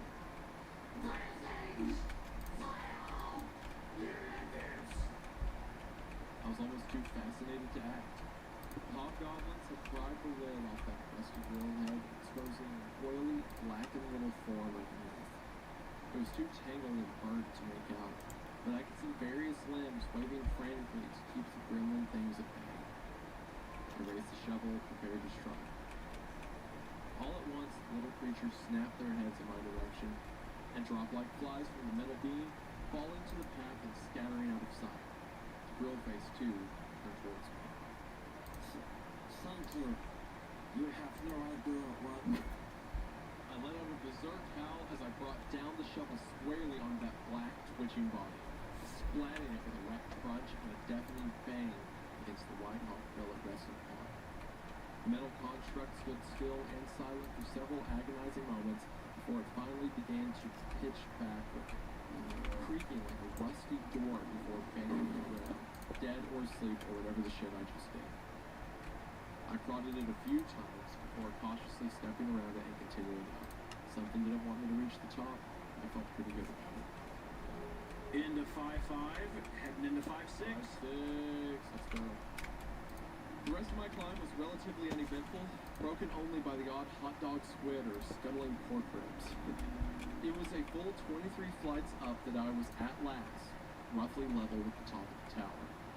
The walkway branching around it in a perfect wall-to-wall spider's web. Up close, the sight of the brain flies was more awesome and more hideous than I could have imagined. Bathed in that alien light, the roaring funnel of unearthly life was almost too beautiful to have burst its way from formerly human skulls. The death toll they represented must have been staggering. That terrible beauty rather harshly clashed with a figure standing a few yards ahead on a raised, rectangular platform. Back turned towards me as it overlooked the tower and appeared to fidget with a large control console. I blinked hard, trying to register its strangely familiar shape. It had no apparent head or neck, its body only a broad, rounded mass, like a squash barrel. A pair of dark, mushy limbs extended from its sides. The white object bobbled around on its upper surface. I didn't want to accept what I was looking at. It was too much. Even now, it was so stupid. It was a hamburger. In a chef's hat, like Cologne.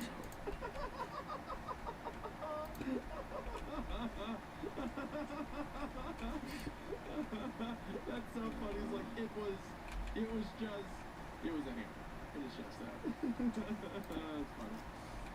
If I could sneak up there, I could plunge my mighty blade straight down into its big, stupid brain.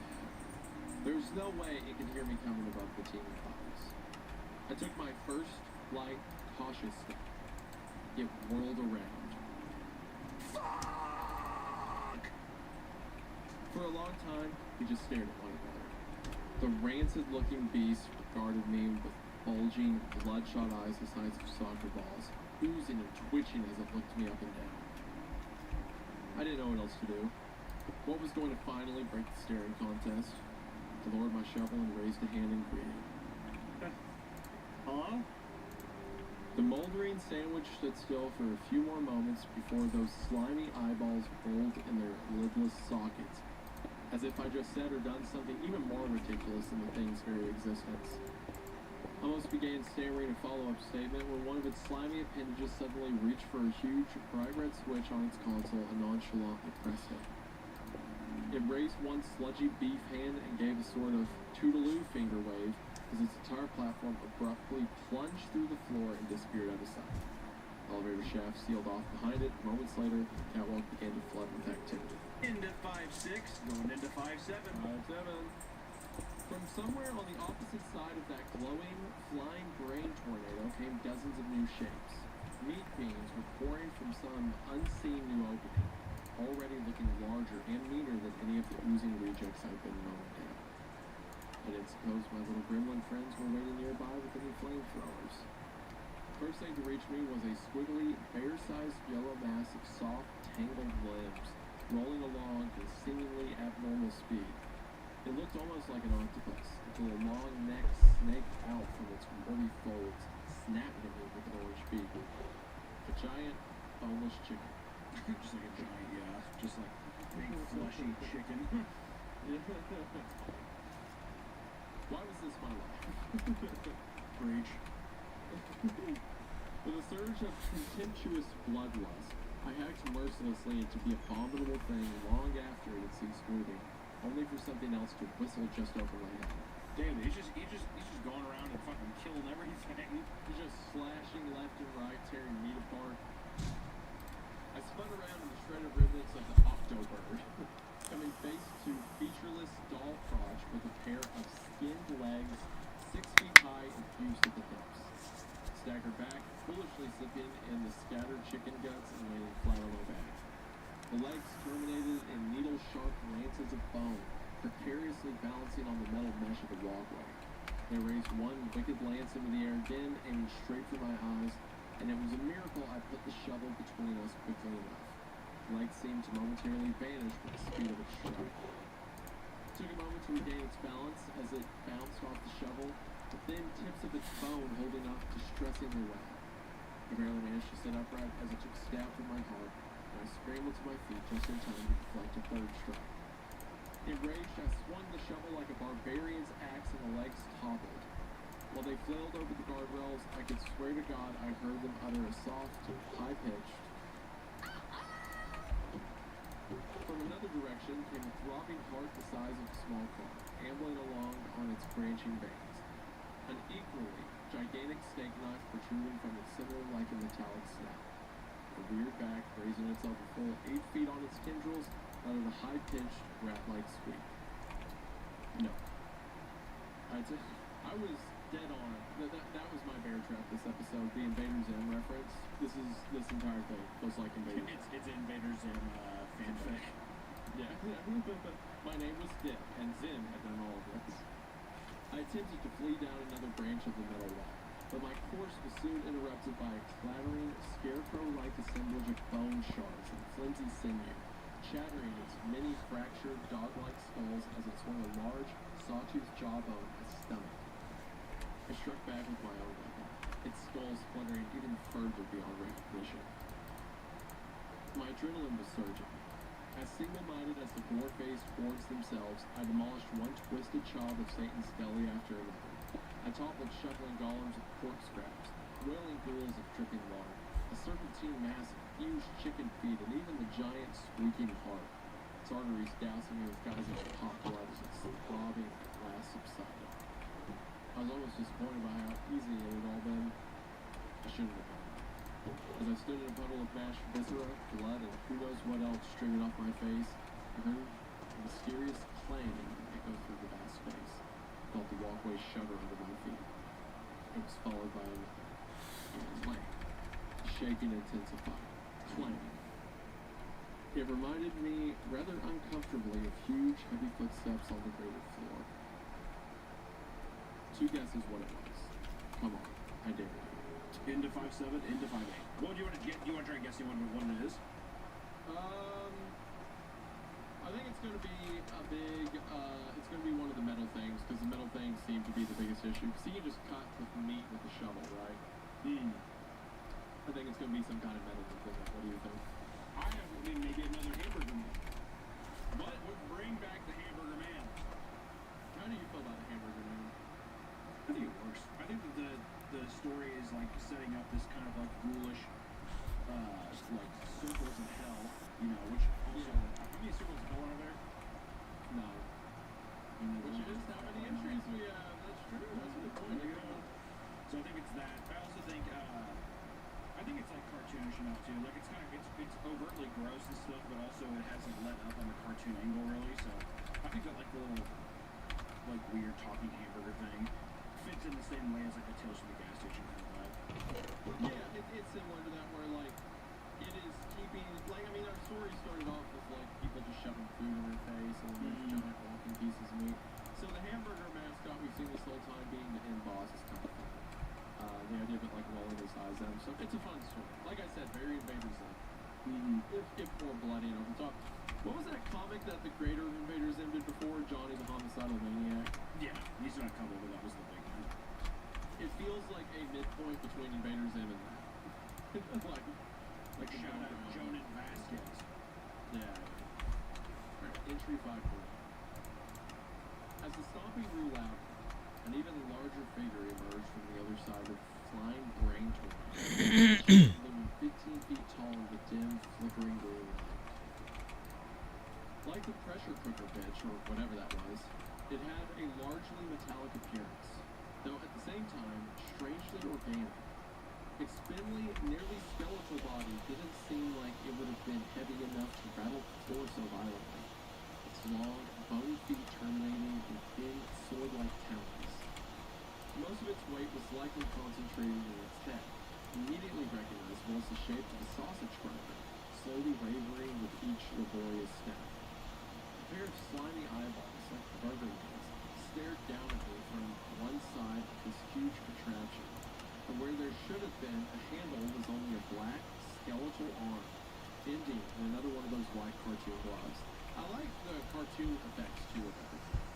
Like the Yeah, machines the art on the the art on the side sells a lot too. yeah, like that looks great. What this dude looks like. Its worst characteristic by far was the way it breathed. A hollow metallic wheeze of increasing speed and intensity. The panting of some starving dog who was caught a whiff of fresh roadkill. It stepped effortlessly from one catwalk to another, like a spider scrambling in slow motion along the strands of its web, and as it drew closer, something unimaginably worse began to happen. The meat, all the meat I had just slaughtered for at least the second time, was beginning to move once more.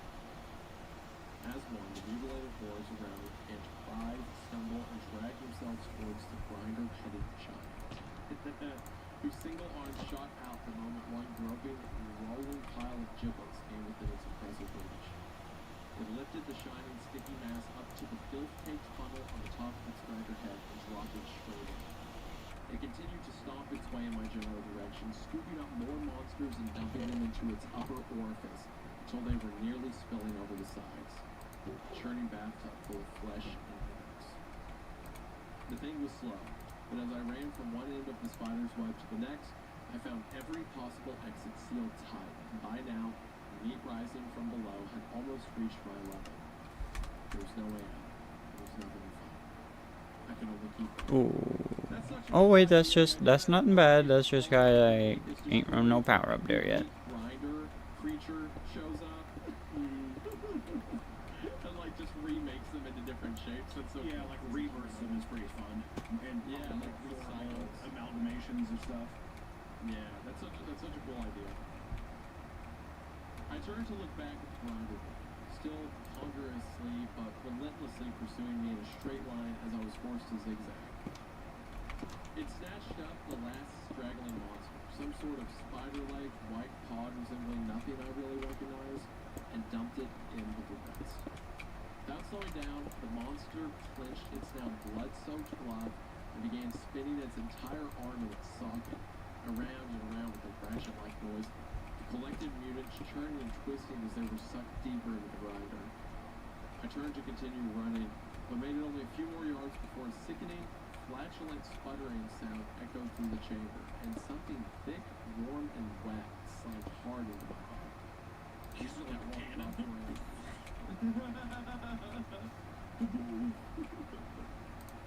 The catwalk dropped away as I was swung through the air and brought to face Grinder Man's unblinking gaze.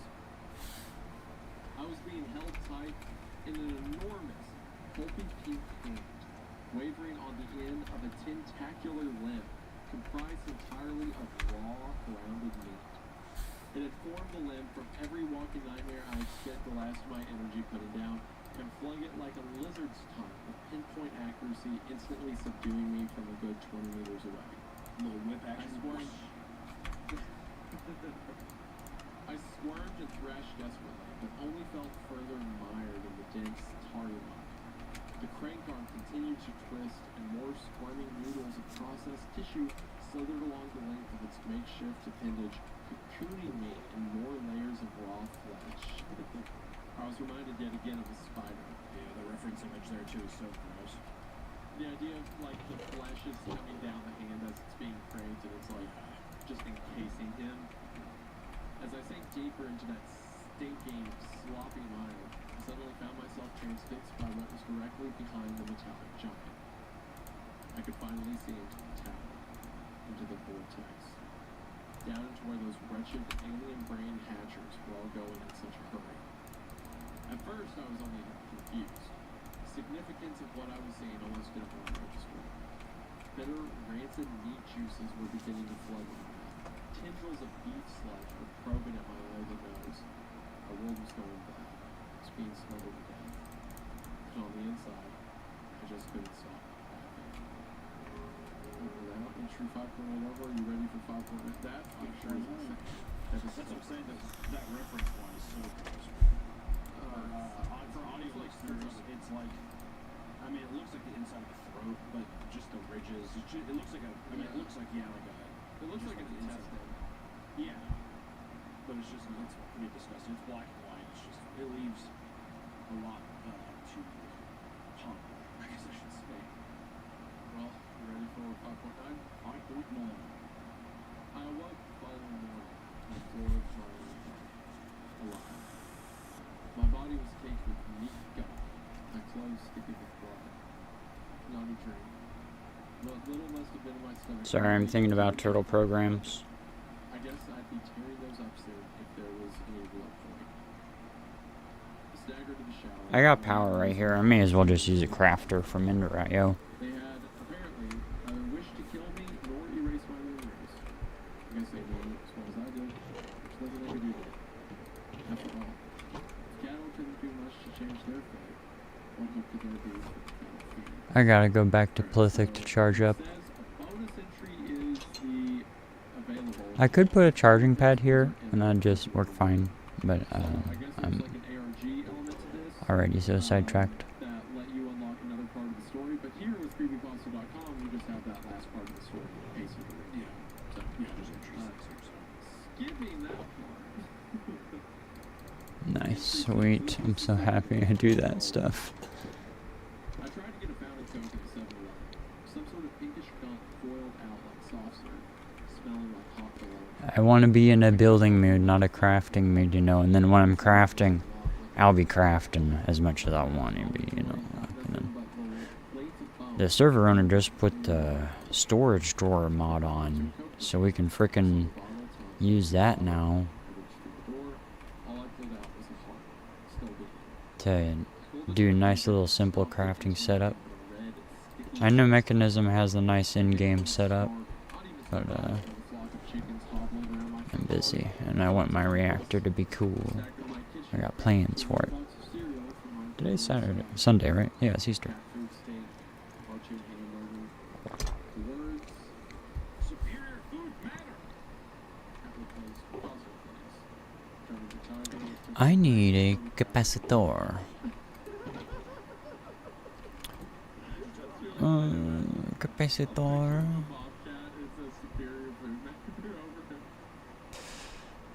Can I make how do you make a quat? Tuple? Upple? Capacitor.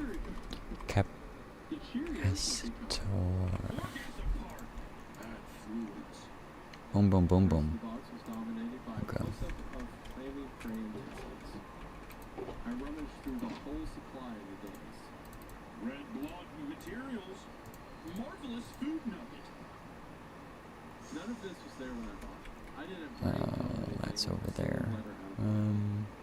Last box. Grab these. My favorite. Fred Flintstone still looked like Fred Flintstone. Then you need some of these. I could see every pore of his lifelike fleshy nose. And then, yeah, you need 2 of those and then 1 of those. But I'll just do this one. Boom, boom, boom, boom. Whatever. What And the hell boom, ever. boom. I ate it. Boom, boom, boom. I ate it and it was delicious. So was the mysterious can of Your sick favored meat paste. waiting for me on my coffee table. So was the cup of what looked, smelled, and tasted like liquid bacon straight from my own tap. The black thing in the refrigerator was as sweet as maple ham, even if it looked like the bastard child of a caterpillar and a starfish. The best thing by far was the steak. The huge, red, juicy steak ready for me in the seat of my car. It wasn't even the flavor that made it so good. It was the scream. What a classic way to end a creepypasta kind of thing. Hyper-realistic blood. It was screaming. I ate steak. Yes. The end. Yes, of course. And that is the burger diaries or entries. Burger entries. That was awesome. It's a real big juxtaposition between last week. I'll just tell you. But I that's think because it it was was so. I think it's a lot. well, yeah. I mean, it's interesting to see. I mean, I'm curious to see how people like this one too, because this is just scripters and stuff. Albeit, Willy Wonka, like a fucking what is it? Tim Burton, Pee-wee's Playhouse kind of vibe inside of this. I'm always so curious when people find, like whenever you're writing this kind of thing, do you think it's supposed to be? Do you think it's more so for just like the creepy weird factor, or do you think it's supposed to legitimately be scary? Because that's like one thing I find even in my own work. It's like, dude, there was a giant hamburger man that rolled his eyes at. Yeah, sure. No, listen, I understand that there's some comedic elements. I guess it's more so the idea of going into such painstaking detail describing, these cartoon-like appendages and these kinds of things. That's not to say that it doesn't feel like it can't be like a respectable, fun thing to read at. But is it trying to be that kind of uncanny, almost like a horror Who Framed Roger Rabbit kind of vibe? You know what I mean? Or is it just all in for the styling of horror, but it's like more of a comedy? I think it's very much so Who Framed Roger Rabbit. I think I was on point with the Invader Zim thing. It's very like cartoonish, over the top. There's giant talking pieces of meat, but the descriptions of people eating the meat are super gross and disgusting. So it like No, whoa. gross that horror side, but otherwise it's Needed? I mean, look at the art. Since when needed? It's very, like, What? playful comedy horror type thing. Comedy body horror. It's very unique about it. I wish maybe it leaned more into the humor then, because it was silly, and I found myself like smiling at like. Since right now, I guess. Yeah. But almost like You have all the energy. gas station and having it be a bit campy or something. Because some of the visuals Or were you so don't. disgusting, but I was also like, I wish there wasn't this cartoon element to take me out of like how fucking disgusting this is. Not to say that it made it any less, enjoyable, but still just this idea of like, I just couldn't tell really which kind of angle it was trying to take at times for me personally. Did I break something or something? I liked it. I thought it was very, it was ludicrous. It was very absurdist. A lot of its descriptions and stuff like that. I thought it was pretty good. I enjoy the angle. I like the idea how it starts with like these parasitic growths going everywhere, and then people turn into these eggheads that birth these flies, and the flies lead into this super factory where these things are created. I assume at the end when it's talking about, I couldn't bear to see it. I just started laughing. My idea is that the thing they're flying into is like a giant digestive system, right? That is that picture. So maybe all of these brain things are to feed whatever this creature is. Maybe everything that's happening is the effect of some giant organism beneath the earth, right? That's another thing I'm curious about too, because there's so much talk of it being, some alien, which I think when he says alien, I think he just means unknown or not really kind of thing. But I still do wonder what kind of, which that was kind of fun, just kind of imagining what is creating these things. And I like to think too that this isn't something where it's like, well, that's just how you're perceiving it, but really there's something this other way. I like to think that they're actually like weird, cartoony, big things, and that's how a alien or something would project something into our world. You know what I mean? Yeah, he says this line at the end of 5.9 where he says, I guess they knew as well as I did that there was nothing I could do to them. After all, if cattle couldn't do much to change their fate, what hope could there be for cattle feet? Because early in the story he made the metaphor that perhaps humans were cattle that were slaughtered, but now I say humans are the cattle feed. So these things, these brain bugs or whatever, are being fed by people, and then they feed some greater organism, some entity within the earth that could never hope to be stopped. And inevitably, the creature did, or like the whatever thing is in charge the end when our protagonist basically just ended up eating it. And he's like, it was fucking awesome. So I think he gave in. Yeah, he gave in. And he knows that he's going to become food for these people as well. I think it's that sense of hopelessness at the end that's kind of haunting too. But actually, you have like all these uncanny like cartoon angles and stuff, and how silly everything is.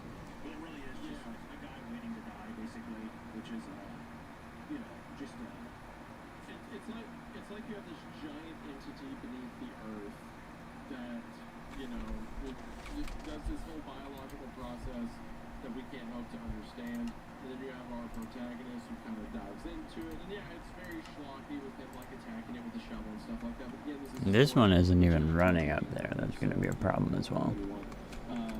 There's a lot of fun campy pilots, and there's a lot of gross out work. Someone in the comments said it's like if H.P. Lovecraft had to make a Goosebumps story. well, I really enjoy what you said about the. It's like a Goosebumps version of last week's episode. It feels so Of the Red Tower, yeah. Which I am curious, what do you guys think? Huh? Where's it? What do you think this time? You happy yet? Huh? Was that a good one? I don't know. I enjoyed it. It was a nice one. We also have we recorded a little while ago a longer episode as well. Hopefully that comes out within the next week or so. It just depends on the end of it. But we do appreciate you guys listening, and to all the people listening on audio. Just the immediate shift change. Just going so hard from one to the other. No. I'm a professional. Is the big thing, and so we appreciate everyone listening on Spotify, Apple Podcasts, and any smash right there. And also for checking out, if you did want to check out the merch, creepcast.store. We do got some new stuff. On the subreddit, be sure to recommend any stories you want us to read, as always. And until next time, everybody, creep your cast. Your cast has been creeped. What was it? Didn't we have a slogan for it? Was it just say creeped? Who up creeping? Well, we said stay creep for a while. Yeah, we're gonna bring that. But the merch, but the merch said who up creeping they cast. Yeah. No, I get that. I'm bringing back the stay creeped. Okay, well, you have fun with that. I'm gonna say who up creeping they cast. Who up needing who up burden their entrance. Who up entering their burdens. I like that. Who's up entering their burdens. Jesus Christ. Do you remember that McChicken video? No. Oh. I'll be sure to send that to Hunter's team or something. Yeah, we'll put that at we'll put that as the outro thing. No, we won't. Classic McChicken thing. Whatever. No, we won't. Bye, everybody. Bye-bye. But be sure to send that to Hunter's team. Thank you. There was a dude at a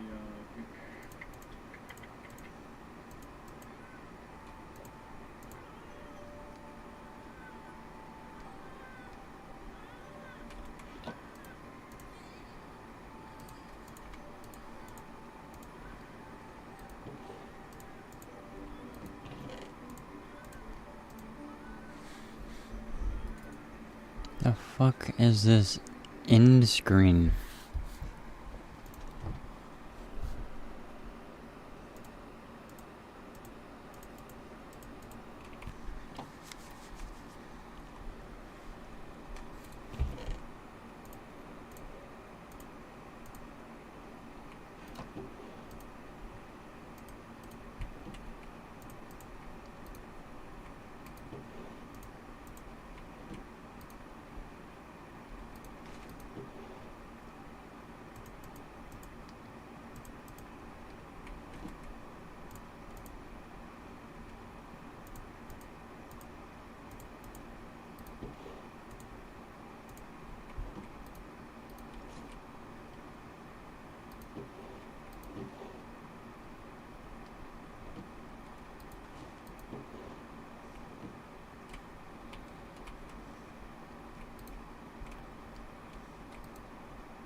think piracy is kind of base when it comes to preserving old video games.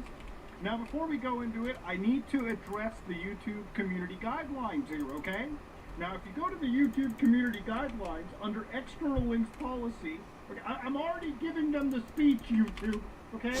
Legal, do not commit piracy, okay? Don't download illegal games, movies, music, whatever off the internet. I'm not even joking here, okay? Piracy is wrong. Oh, okay? you can It freaking takes grab away things out of a the chute? product From, again, don't do it, okay? Just don't do it. It's illegal, okay? It's stealing, all right? As per most countries' DMCA-like policies. But anyways, if you look at YouTube's TOS, they'll tell you you can't link to anything adult. You can't link to any websites that install malware or unwanted software. So no, I'm not going to be putting Bonzi Buddy in the actual, description. Okay, it's just not okay. It's not kosher. And of course, links to websites, apps, or other sources that give unauthorized access to audio content, audio-visual content, video games, software, or streaming services that normally require payment. So yeah, it's on the same bullet point as links to websites that seek to raise funds or recruit for terror organizations. Yeah, there's 2 no-nos on YouTube, and you just read them. Now, of course, ladies and gentlemen, all of the legalese aside over here, I want to talk about video game ownership, okay? Now, obviously, I talk about this throughout my channel's lifetime. But one post that I saw from Peanut Butter Gamer actually really resonated with me, okay? And I feel like with me and him, maybe it's an age thing. We're both older people compared to some of the new young kids on the block. And we come from a time when buying a video game was a physical affair, okay? I remember buying cartridges that I gave blowjobs to just to make them work on the old Sega Genesis, alright? I remember picking up a PlayStation 1 disc going, praying to God that I would see the PlayStation logo and actually be able to play the video game that I wanted, right? I mean, whew. Let me tell you, when you're on Siphon Filter 2 Disc 2 and it's not working for a brief moment, you get little heart palpitations when you're that young. But anyways, he said, recently realized I no longer own Minecraft because I didn't merge my Mojang account to my Microsoft account. So he buys They a kind of PlayStation made a 2 big years deal ago, about they that for opened like an account on Mojang.com, 2 years. you're as old as me, and they unpurchased it from me. I don't even know how this kind of thing is even legal. It's because Now, the I'll tell company. you how it is legal. Typically, a lot of these companies have like fucking mega novels of legal work. Like, we're talking crazy end user license agreements. We're talking tons of agreements that pretty much have it stipulated that I guess they can take away Oops, the license. sorry, I at keep any holding given down fucking buttons. moment. And do I think that should be legal? Absolutely I not. come back here And for there's anything plenty of else. channels like mine, like Lewis Rossman, Power. I needed to do the Ross, power. Farms. There's plenty of channels. Plenty Yeah, of I should content check out creators how that things are understand the going value here. of buying a fucking video game and owning it. Okay. Now, before somebody conflates it and says you don't technically own the game, you own a license. I know I own a license, okay? I know when I purchase a disc to anything, I own a license to use that software. And I'm not conflating it with me owning Minecraft as an IP. I feel like that's a weird conflation that I've seen recently, and I just want to nip it in the ass right now. So obviously, Austin says, the gaming industry is increasingly moving to a future where you no longer own the games you buy. Happens all the time. I can't play my 2-year-old version of NBA 2K because they shut the server. Your first problem was buying NBA 2K. Okay, that's your first issue. But anyways, I'll let that slide. I feel like there should be more pushback on this. There should be, okay? There should be. Alright, God dang! Before people go, but Muda, you're crazy, okay? Just get over it, old man. Alright, it's a digital future. I wouldn't have an issue with a digital future. I buy digital games, but I wish we had more ownership of our digital media, right? There's a lot of good platforms like GOG, where you can pay them $60 and get access to an installer that you can install games to your system and never have to connect to their service, install a fucking third-party launcher, or do anything above board. You can just install, click the exe file, and never have to touch the internet again for a purely single-player experience. Other platforms like Steam don't work that way. Other platforms like Epic don't work that way. And I feel like a lot of people are dumb enough to come into comments and go, well, you buy games on Steam, but you're out here talking about game ownership. Yeah, no, I'm not saying Steam is perfect. It clearly isn't. You know, you can go to GOG and purchase a fucking game, like Fallout, for instance, and own it. You can own the actual, you can burn the installer to a Blu-ray drive and keep that shit forever.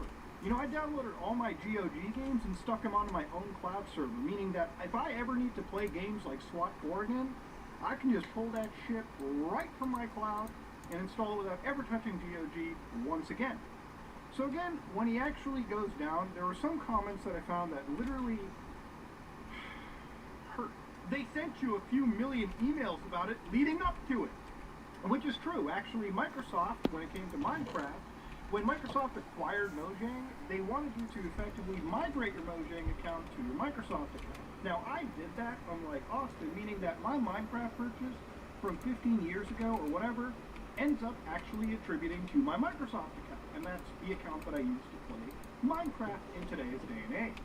Obviously, Austin didn't do that, meaning that he had actually ended up losing his account because he failed to actually migrate it, and I'm sure that if he went through the customer service support section, he could, but I would think that, unfortunately, in his case, it might be better for him to just spend the $15 again, or whatever the fuck the Minecraft license is, than dealing with the headache of Microsoft support, or any support team in general. Now, of course, one person says a YouTuber has to spend $30 a second time in 2 decades. What a tragedy. Now, that might be one of the most brain dead things I've read on the internet. Because here's the funny thing. If you buy a license, you should basically be allowed to keep it, alright, for the foreseeable future. Now, the thing about it is, that's just Minecraft in this situation, but it's one small symptom in a much larger problem. Now, one of the most interesting and amazing initiatives that I've seen in the world of gaming is Stop Killing Games, and I've talked about this for quite a long time now. This is a actual, movement pushed by Ross from A Cursed Farm, a beloved YouTuber who creates some amazing YouTube content like his infamous Game Dungeon series, where for some reason Ross can pull out literally the most obscure fucking game that I've never heard of and show it to an audience of people that are absolutely willing to just consume some of the most obscure games you can imagine. I'm one of them. But here in this initiative, it's a consumer movement where they wanted to challenge the legality of publishers destroying video games that they sell to customers. Now, one of his big videos was talking about live service games being effectively a scam, which is true. A lot of game services that distribute a lot of these titles that are connected to online services effectively have a time limit associated. So I want you to understand this really quickly. Let's say you buy a video game right now, and it's a purely single-player experience, meaning that you're not really interacting with other users, or you can play the majority of the game completely offline. Now imagine if the game has an internet connection associated. So, meaning that, at some point down the road, the gaming company associated can actually terminate the online services, meaning that the game you buy is effectively useless. Now that game, The Crew, that we constantly do talk about from Ubisoft as an example of this, is the perfect example. You buy a video game for $60, sometime down the road, in the near future, Ubisoft just pulls the cord on the servers and the game becomes an effectively useless brick. Meaning that for people who enjoyed that game, they'll never be able to play it again because their purchase was effectively forfeited. Now, at no point on these games does Ubisoft go out and say, you're not actually purchasing the game, you're actually renting it. And basically, it can effectively be up to us to terminate this game whenever we feel it. We'll give you notice, but once we tell you we're getting rid of this game, there's literally nothing you can do against it. You can't refund it, you can't get some of your money back, it is just effectively a fucking brick. So Ross made Stop Killing Games, which is such an amazing, easy petition that if you go to it, especially if you're in the European Union, guys, it's so easy, you can literally pick whatever country you're in. So if you're in from Ireland, for instance, click on the Ireland section, follow all of these simple steps, and you too can make your fucking, anger known to the government so that they can at least investigate companies like Ubisoft, or really any gaming company, and at least tell them, stop killing your fucking games, okay? Simple as that. It's literally that simple. Now, I guess a really good example of this is what happens when a game is not completed on a disc. So, for instance, if you've never played the new Indiana Jones, Great Circle game, you are missing out on one of the best action-adventure games in general. Not just a great Indiana Jones game, but an amazing action-adventure title. So the thing about this game is, unfortunately, it does not come completed on the disc. So I was actually going to go pick this up for the actual PlayStation 5, but thanks to a channel known as Retro Game Future, he decided to do this himself. Now, if you look at the box, right next to the PEGI rating, you're looking at Connection Internet Necessaires, meaning that you're going to need the fucking internet to play this game. Okay, so, alright, you might be like, alright, well, what does that even mean? That means if you put this goddamn game in your PlayStation 5 without an internet connection, it installs around 20 gigabytes of content. Now, to give you an idea, the actual Blu-ray disc drive of a PlayStation can store up to 100 gigabytes. So if you just took away those massive HD textures, you could actually fit the entire game on one disc. And if you were Microsoft, you know, the indie company that they are, you could probably also stick a second Blu-ray into this and just have both of them serve as the actual physical media containing the textures and the core game. Plenty of titles do this, games like Cyberpunk 2077, games like, believe it or not, Baldur's Gate 3. A lot of games release with full physical releases where all the content is available for anybody to play if they don't have an internet connection. Now, you might be like, this probably isn't that big of a deal. What is the actual issue? The issue is, let's say 10, 15 years down the road, when PlayStation chooses to axe their servers for PlayStation 5, which they've done for PlayStation systems that are aged, systems like the PlayStation 3, where, again, servers are taken offline, and eventually their online storefronts don't exactly exist for too long. What happens is, now that you have this physical disc, you put it into your system, and you can't even download the updated content to play your physical fucking release. Meaning that no matter where you buy Indiana Jones physically, whether it be on the Xbox or the PlayStation, it is effectively a useless brick. Now, this hurts even more when the game is good. Indiana Jones is an amazing game. And you might be like, but Buddha, the discs don't contain the games. What are you talking about? Well, if you go to doesn'tplay.org, great guys, friends of the channel, these guys showcase an amazing statistic. For instance, 93% of games actually work without the internet, okay? Offline play is enabled. But when it comes to physical media, 74% in the green category means that you can effectively run most physical media without ever needing an internet connection. Now, when it comes to the yellow category, which again is, you know, the no download required, typically that means you'll probably need a download to get some extra content that's not necessarily required to play the game, just maybe like extra, maybe like a level or like some skins. Or sometimes it might be patches that fix performance pretty heavily. Like, technically you could play Cyberpunk 2077 with physical media without ever fucking requiring an internet connection, but that also means you're pretty much putting yourself up to the most annoying gaming experience of your life. In fact, if we really added in the worst case scenario, up to 12% of games are unfortunately requiring a download on their system. And sadly, I feel like some gaming companies are kind of getting a little too liberal with giving us shitty media. Games like Hogwarts Legacy, hell, even games like Cyberpunk 2077 Ultimate Edition doesn't even contain the fucking DLC for PS5 users. Like, what does that even? Do you need a code to access that? Get out of here! Now, when it comes to old games like this, right, again, the context is if the game does not fucking give a completed... Now, if the game is not completed on the disc, and down the road those patches aren't available, I mean, it is what it is. Preserving the game becomes an issue. Now, I started this video off by saying that video game piracy is kind of based in this regard. So, to show you, when it comes to Indiana Jones, this is a cracked NFO from the company Razor 1911. Now, this is a pretty infamous hacking group that's been around since before I was born, and even some of you were born. And they actually ended up cracking, again, this Indiana Jones and the Great Circle. So, by downloading this cracked version of the game, pirates are able to somehow preserve this amazing title without the help of Microsoft Special. See, they're not giving us proper physical releases, and they're tying this behind online digital storefronts that are fleeting as the years go by. So by having a cracked version available, in some capacity means that, for better or for worse, on the PC, this game is a preserved experience. The same cannot be said for consoles. I mean, what kind of a world do we live in where you have to break the law in order to preserve your game? You know, people say if buying isn't owning, piracy isn't stealing.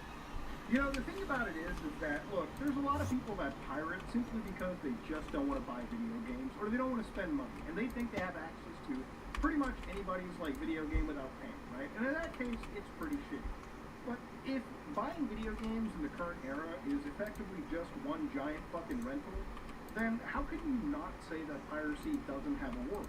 If the service that we are currently engaging with is so bastardized and predatory against the user, then extreme measures like piracy in this situation are probably the only stopgap to preserve some of the best titles in history.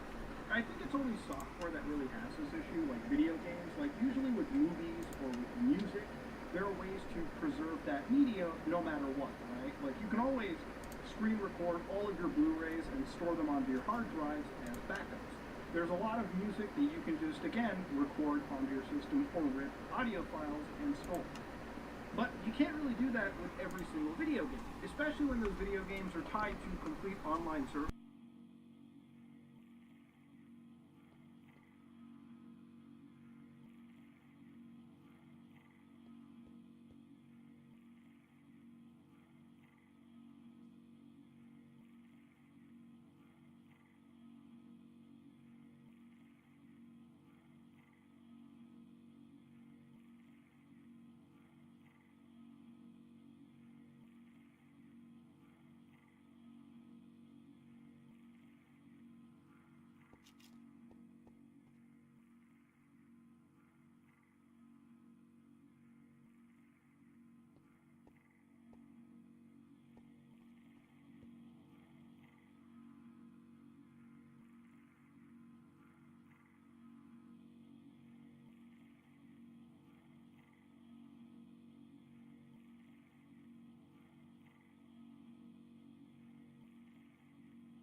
It must have just been everything being drained at once because any machines that were chunk loaded via the Entangler porters ran out of battery.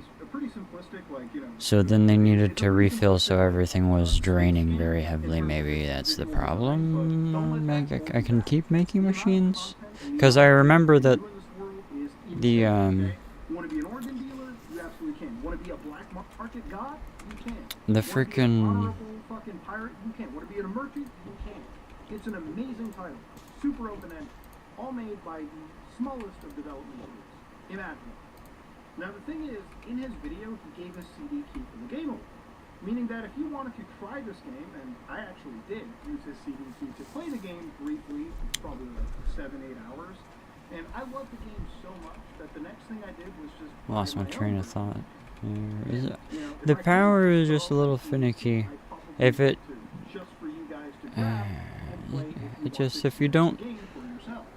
Now, the developers for this were super cool about it. have enough, it They doesn't were necessarily, playing our video like, games, you'll and they enjoyed their video be able game to tell enough here. that they bought it, like But, me. Now, I'm sure there's some people that are using set CD key and they'll probably never buy Star Sector, which is, again, the negative aspect of it. But because of piracy and because of the awareness telling raised exactly by this where the issue problem alone, is a little difficult. 2.9 million views on this one video game, I'm sure it led to some serious good sales for this group. And again, that's really the key with a lot of successful indie games, right? When there's a mutual, healthy relationship between the audience and an influencer, and again, like, you know, showcasing this, it can be very beneficial. Okay? But the point is, piracy probably did lead to a lot of positivity for this game. Now, look, piracy is a complicated subject, But I really wanted to talk about it in the context of it really saving a lot of modern video games. There's a lot of video games that I enjoy that, frankly, are living on borrowed time, just because of the way that companies are handling their DRM. A lot of online services are being required. There's a lot of, I want to say negativity, right? There's a lot of fear that comes from what's going to happen 20 years down the road when my son is going to be like, or daughter, or my children are going to be like, you know, I want to play Chronicles. I want to play shit like Star Sector. I want to play shit like Indiana Jones. And because of how servers are operating down the road and how these companies treat, you know, their software and licenses that are handed out to people, it makes me wonder if these games are ever going to be completely available, right? We're long past the days of Super Nintendo, PlayStation 1, where we have ISO files for effectively every single game from entire console generations. We're at a point now where video games are kind of a tough bastard to preserve. And it's only gonna get worse unless we fight right now. And I think the fight is important, especially for somebody that really, really, really loves the world of video games. If you like what you saw, please like, comment, and subscribe. Dislike if you dislike it out.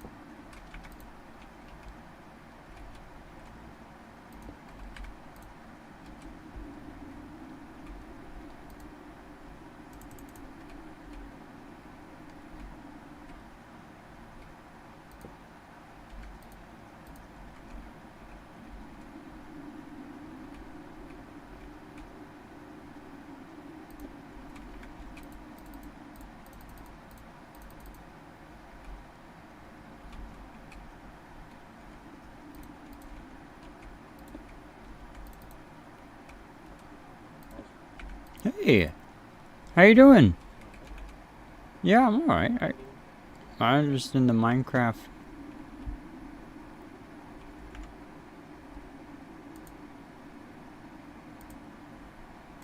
How's your day? I feel you.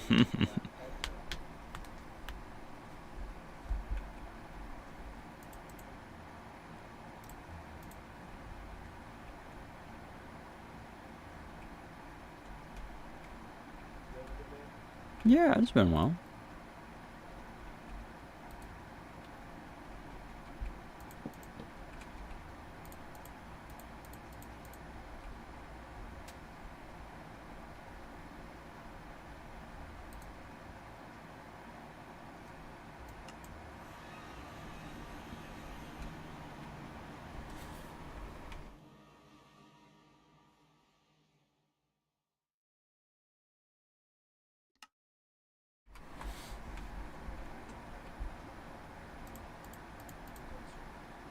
Oh, it's Alex and Noma, Alex's friend.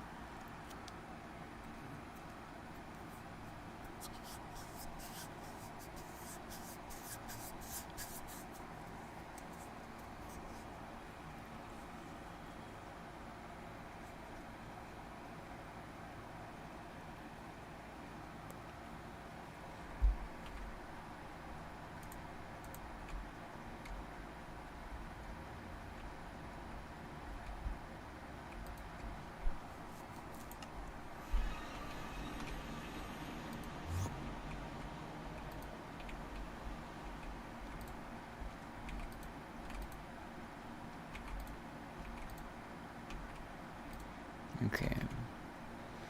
I'll try it again. I put in a capacitor into a crafter and then I remembered after I did it, I was setting up a new process over here to make charcoal from my tree farm. And I plugged a capacitor into my Ender IO crafter and it was charging up really slow. Now it charged up real fast. And then I used my network reader on the cable and it said that my buffer was 0 and that I needed how much my buffer was. And I was like, oh fuck. Did I suddenly add like the equivalent of what I've just built this entire time? I guess it was just a bunch of different machines all around the place, drained of power, because this machine was trying to suck up a bunch of power. And then because my substrate was full, I don't know if you saw that when you were getting a tour of my place. Yeah, the substrate was completely full, and I just forgot to change it out. And then I just remembered. So then I fixed that, and I'm pretty sure that fixed it. Yeah, it's looking good. I'm tempted to put the speed upgrades back in.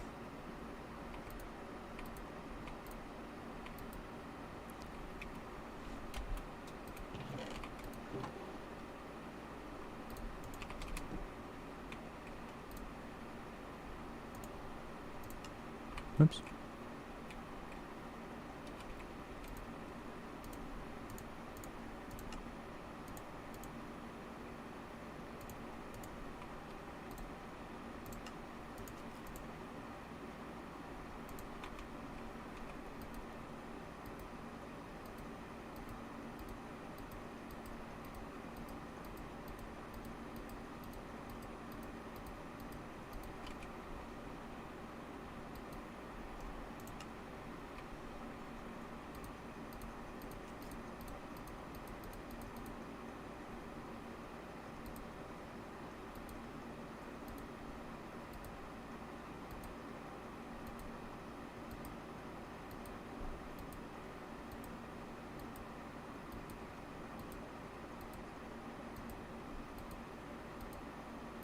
Damn it, dude. It's just the speed upgrades doing it. Are you okay with that? No. Fuck.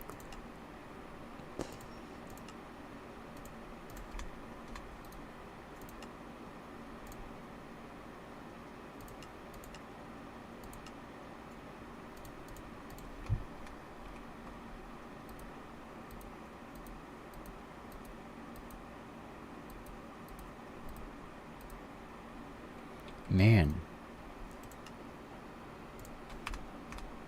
I mean, I guess this is good enough.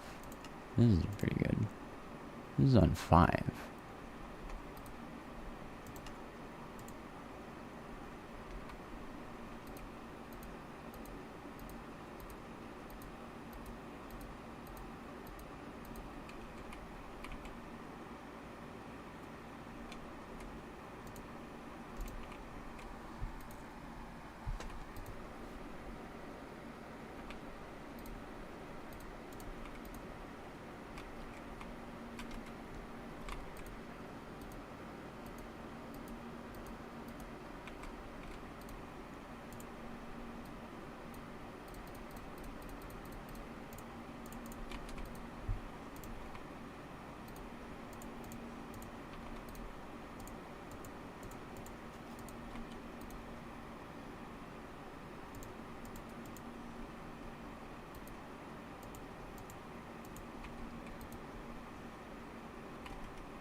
Oh my goodness.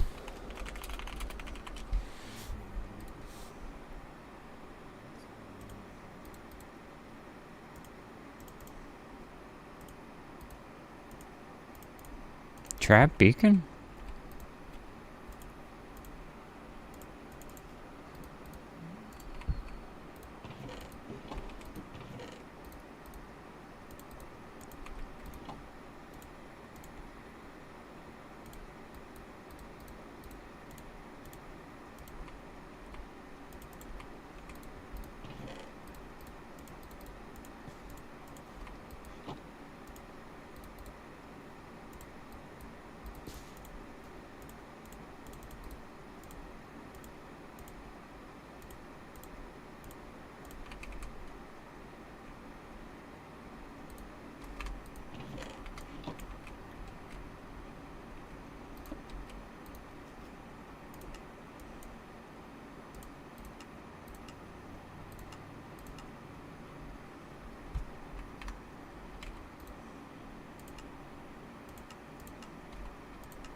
What a fickle thing. It must be some other process drawing so much power. It's not this.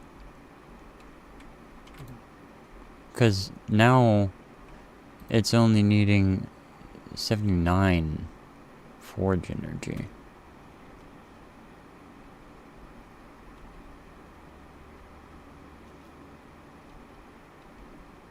What the heck could be fluctuating that hard on my system? Will it continue to do it? Maybe it's because I keep going back and forth. I haven't been doing it that often though.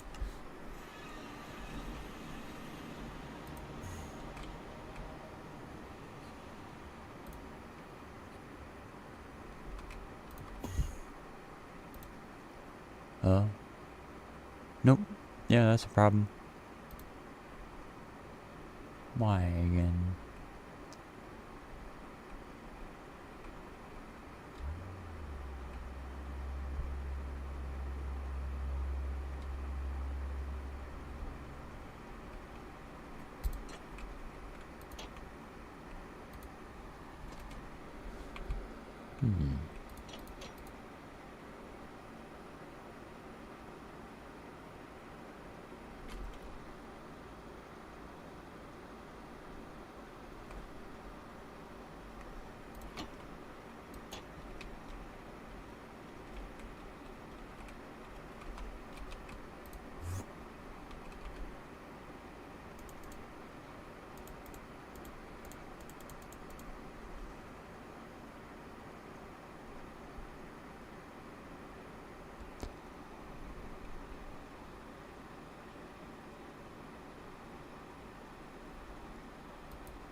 Whoa. Am I just having a stroke or something? Buffer equals 0. Buffer equals 1.3 million. What is going on? And then it said needed 11 million. And now we're back to only needing 81.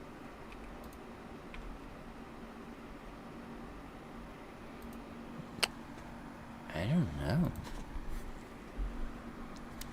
It could be that the machine is just drawing power when it initially starts up once I place it. I don't know.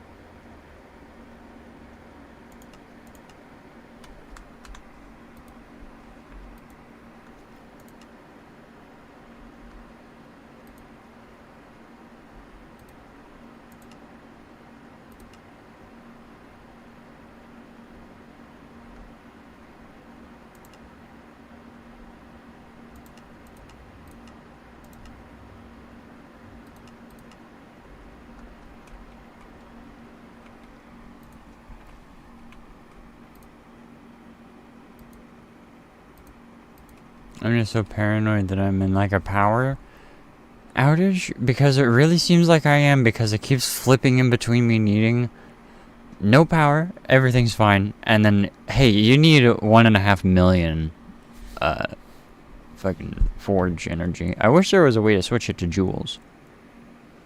I just don't know how to. I know you could probably do a math equation to figure it out, but I don't know what that would be.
Sorry I'm being so quiet.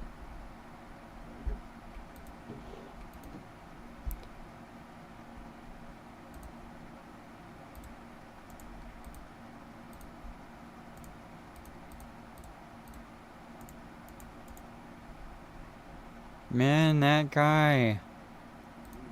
He just has the worst luck. I mean, if I was not constantly in a house, I'd probably also be dying constantly. But he's like... He was taming crocodiles last play session I was with him. And so far, I'm pretty sure he has tamed a crocodile. Or maybe he's still in the process of doing it.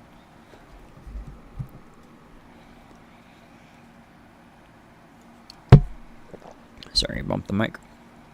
But that doesn't involve skeletons, so he must be on some other side tangent.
don't get how you interpret that as a fucking dungeon, dude.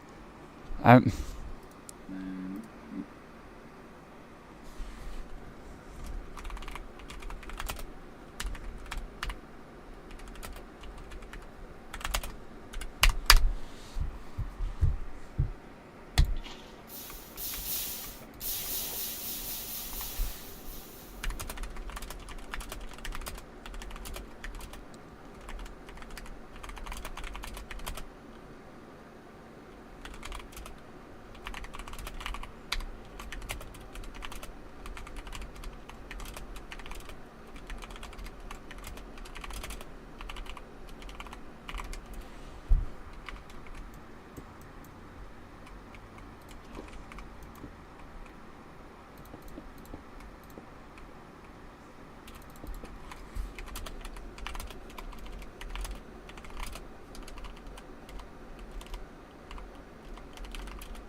Hmm. Just made it. So, 2 cities. I've got two missions left in my tour. Oh. That's alright. Yeah, I think I got some tickets. I'm hoping for a little Easter in the middle of the good catch. Hmm. It's just I've been putting this lava cast together, and I'm like, now this can just look like a taller fucking jungle temple. Like, what the fuck is the point of doing this? Now it's just gonna look like, I don't know. Maybe look at the idea. I don't know, dude. It's just, yeah.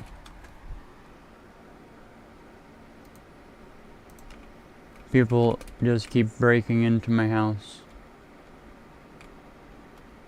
At least you're not getting It's not voted. even a house. Papa, this is your sign to boat his house.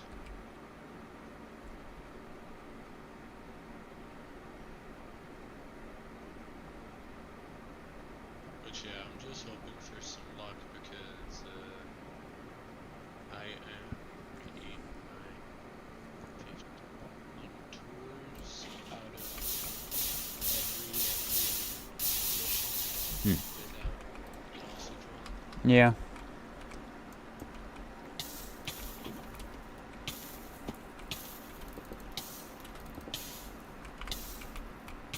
Also, I have you on Steam. Yeah, I'm pretty sure.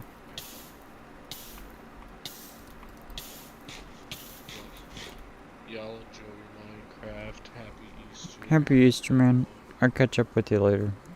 Good luck. Yep, if you wanna play some MVM, I'll just let you know. find me up. Have a good one. You too. Bye.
Hello.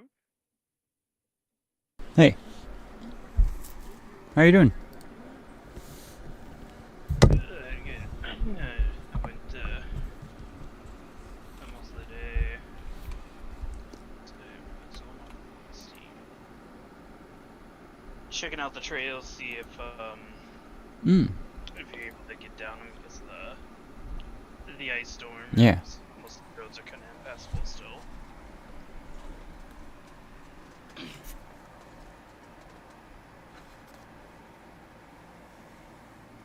Hey, y'all in Minecraft. Yeah. I can't remember the one fella's name, but, I think it was one of Kiki's friends came in here saying, asking if I was down to do some MVM with him. I had offered to fill in with him before, but, I just, Let's see. I've been having no weird day. But did nothing bad. Nothing too bad, you know. Just a bunch of weird stuff.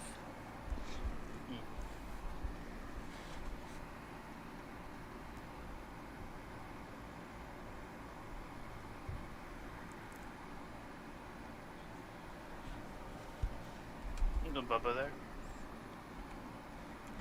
I think he is, yeah.